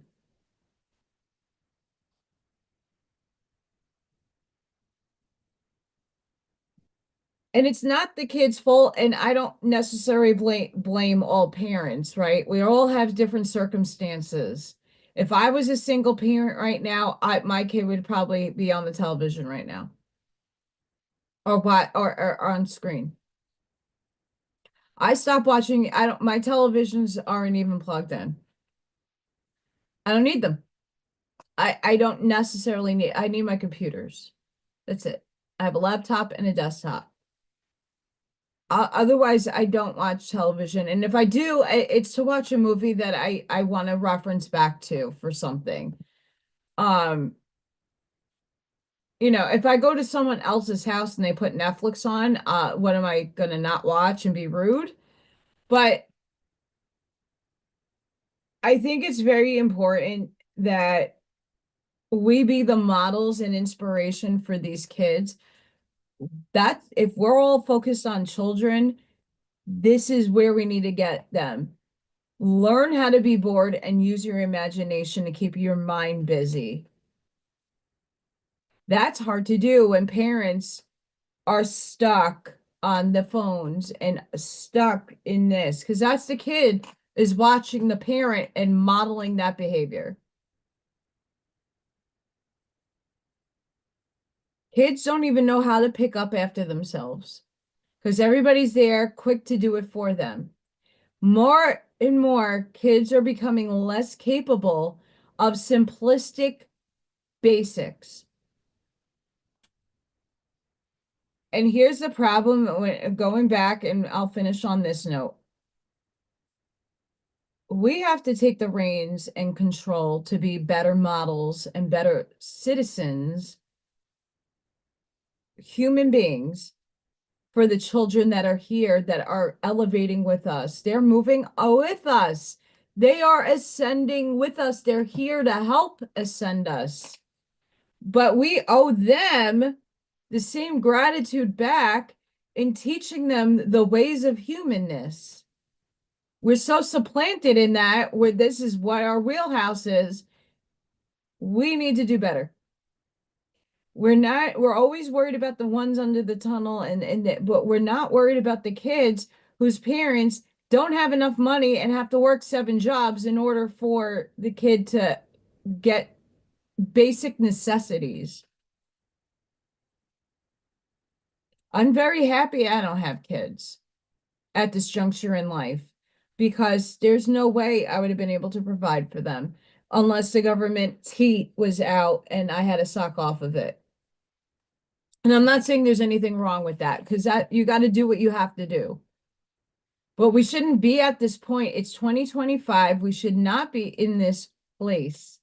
And if it is a circus sideshow, then shit needs to start happening. I don't want to hear about the excuses of waiting anymore. Oh, it's a movie, it's a cog, it's a this, it's a that, it's a fuck you. Get this shit done because if I did something wrong in society, I'd be in jail and my shit would be all over Facebook. Oh, this person has 8 felonies on them and they're going to jail. And I'm not saying that everybody out there is sucking off the tea but there are a lot that aggrandize it and abuse it. But also we have to look at the fact that and I'm seeing it here more than in New York too. They want people to get off and out of the system. Well, you're not giving opportunities like for myself, right? Oh, you need to go back to school and you need to spend 20K in loans so you could go get a fucking piece of paper to tell me that I have the experience when I already earned the experience by working in the field for 10 fucking years. And I'm writing my own curriculum. And I have a degree in the field that I want to teach. So explain to me why I need another fucking payout to something that I don't need since I already have the experience. So someone that's on Section 8 and is trying their best goes back to school and puts themselves further in debt. It's a debt system. When is it going to end? When is it going to end? Hi, Scott Andrews.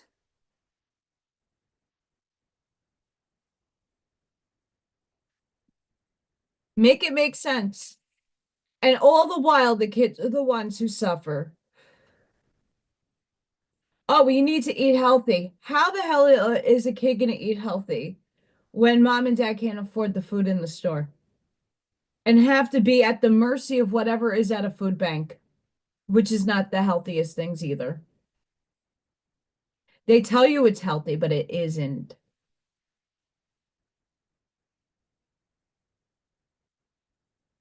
So please explain to me, we want everything for the children, but yet we're still not in the place where we're able to help them.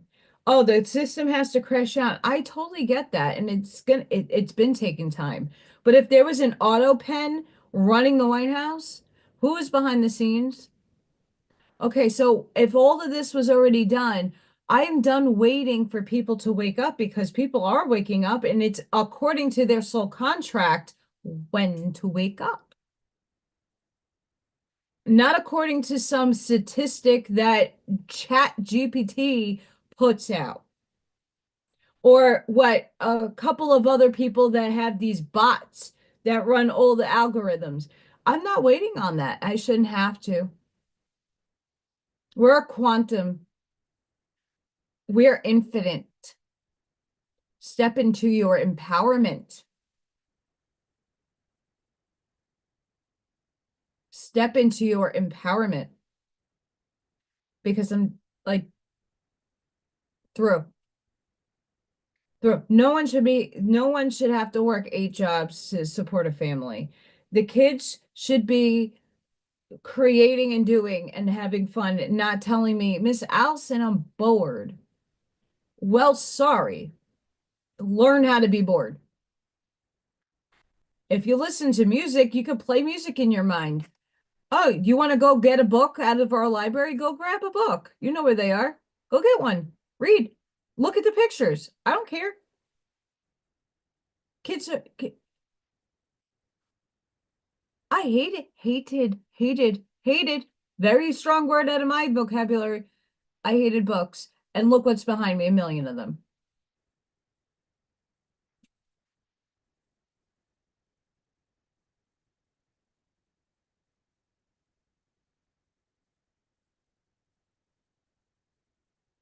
I mean, I'm going to try to pump these out as quick, and I don't have, it depends on the money source for the epoxy. But this is a heart mold. It has red epoxy resin, and it has some ribbon in there. I'm looking for flags still, but that's one, and I have to do the skull.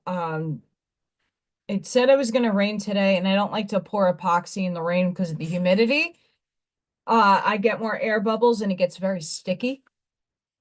And the temperature keeps dropping significantly throughout the day. So today was like 70. Tomorrow is going up to 72. So I should be able to, that's right.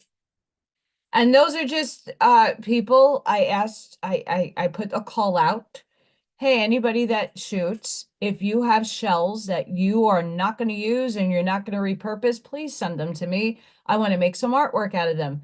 My birth father and a bunch of patriots sent me their awesome stuff, and I'm going to use it to the best of my ability. I will not take anybody's medals. If they're doubles or stuff that they can part with and I make them their own thing, that's I unless it's like a forged one or a fake one, then I can use it, but I will not use real metals or stuff that people earned unless they want it in epoxy. But I want to get mini flags to have that illusion that it's waving with the shells in it. There's so many ideas that I have. There's so many ideas that I have. I have a skull and I have the heart. I'm just test driving it. Just like I test drove this, you know, seeing if it works, and it does. I just have to find maybe a better tool or different paint or, this is a work in progress, but it's pretty cool. Crayon and paint, and you could scratch.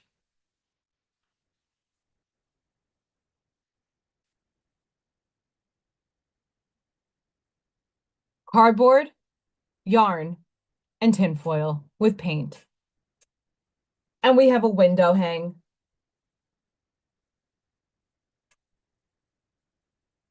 I think I'm going to spray paint this different colors. Jackson Pollock. Maybe, maybe I might add more. I don't know yet.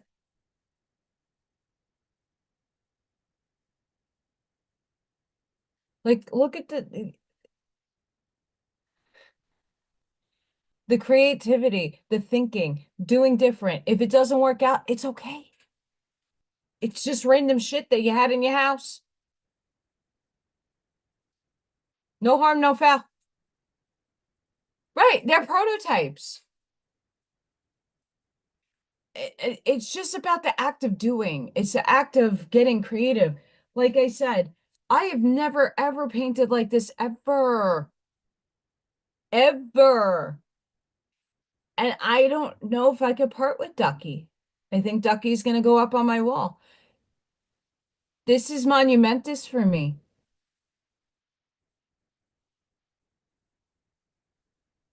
He looks real, but he's not. He's paint. Look how look at the paint. What?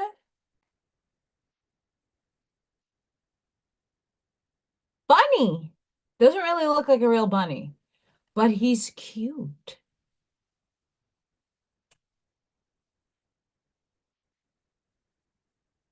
Get creative. Get creative. They can't steal your creativity. They could steal your ideas, and that's fine. Play with them.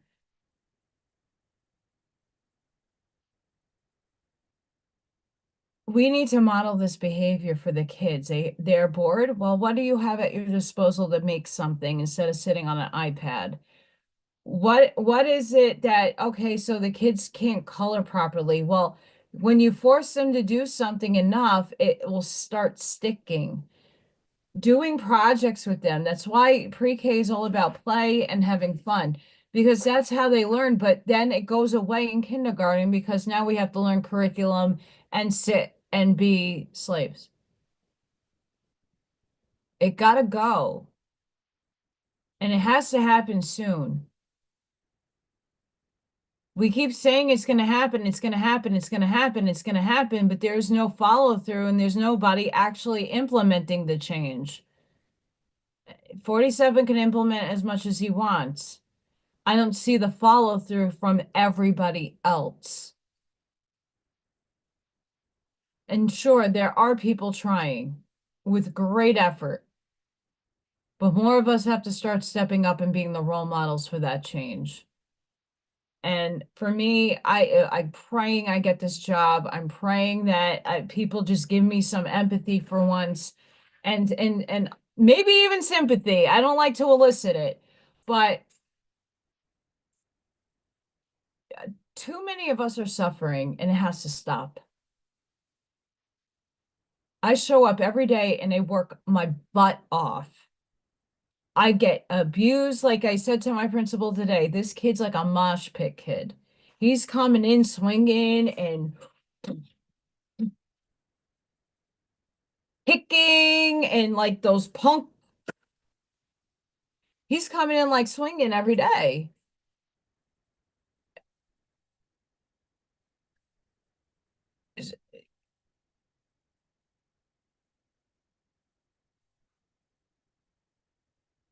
It blows my mind.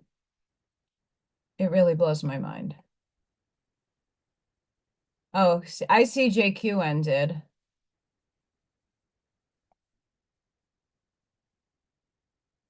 I see JQ ended.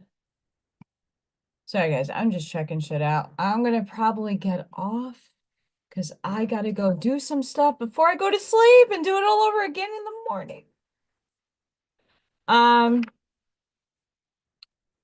I will be on. I don't know if Buckshot's gonna be on. He might be watching, but I'll be on with Janine. Turn the page with Janine tomorrow. I want to say 4 o'clock Central, 5 Eastern. We're going to talk about autism. Um, it's a heated debate in my building. Heated, because a lot of people don't think I also honestly don't think it's completely all vaccine that causes that. I think it's a number of things. In the environment, I think genetics do play a part in it. The state of the parents mentally and other things.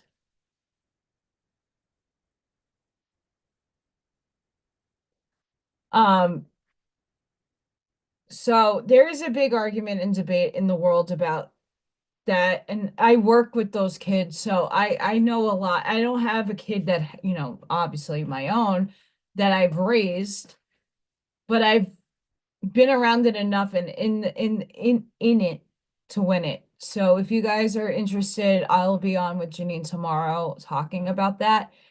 If there is time, I will upload another book reading. I think your ranch is up next. Um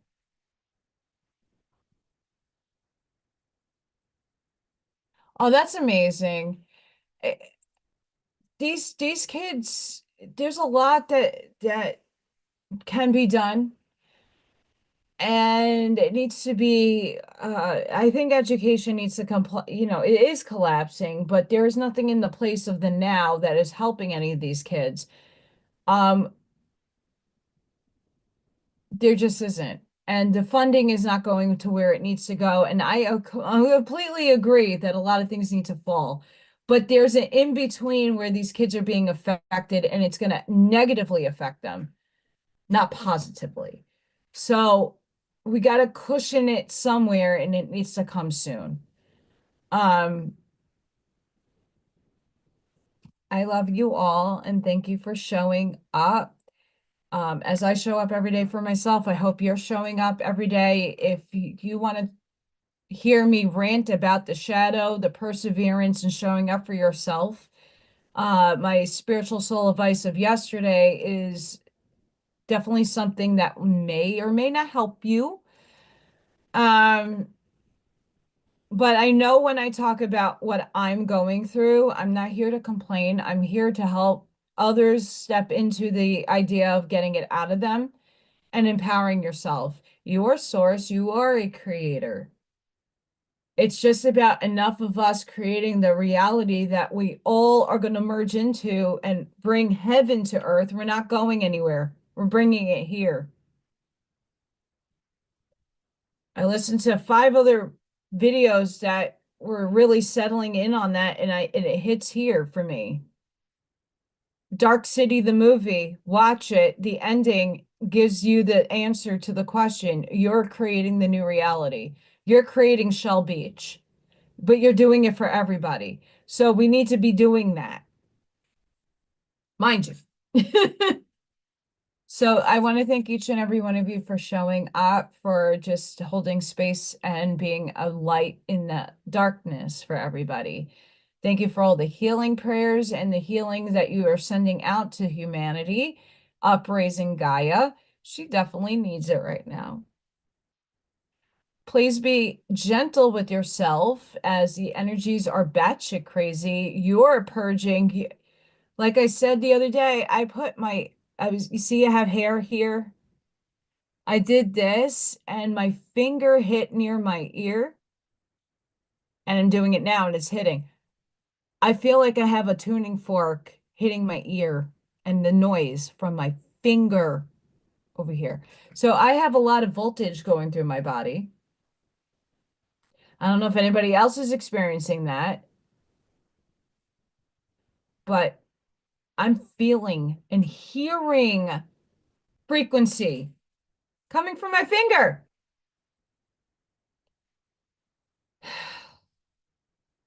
Cry, scream, purge.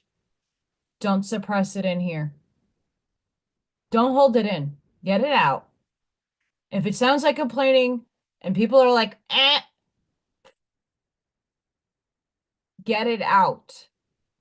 I'm getting it out every day because I'm sick and tired of feeling sick and tired. But I'm showing up for myself and transmuting my energy in the same breath. As much as I am sounding very complainy, I am transmuting and I am trying to fix the mindset and saying, well, we're ending that cycle.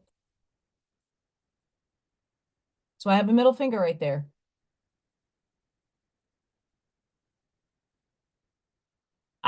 frequencies coming out of my finger, but if someone has a machine that could scan my frequency of my body, that'd be fantastic.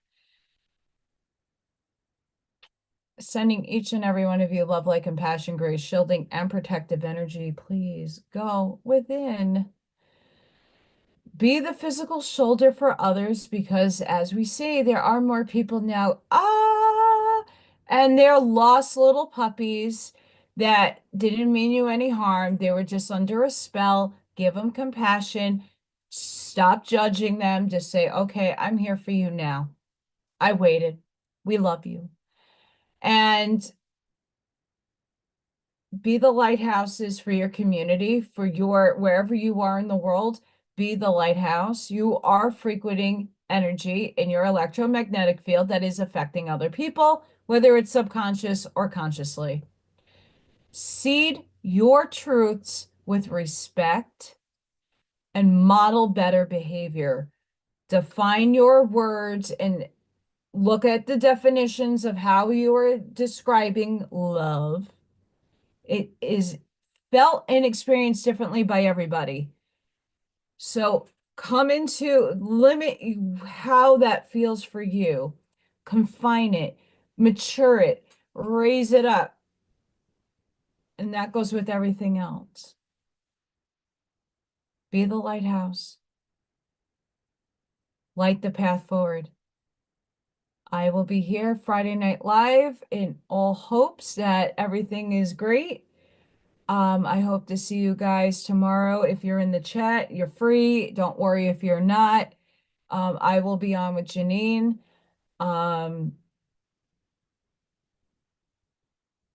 And I'll be live on Friday. So catch out Freya in the morning or Little Thor, whoever shows up. And have a blessed and beautiful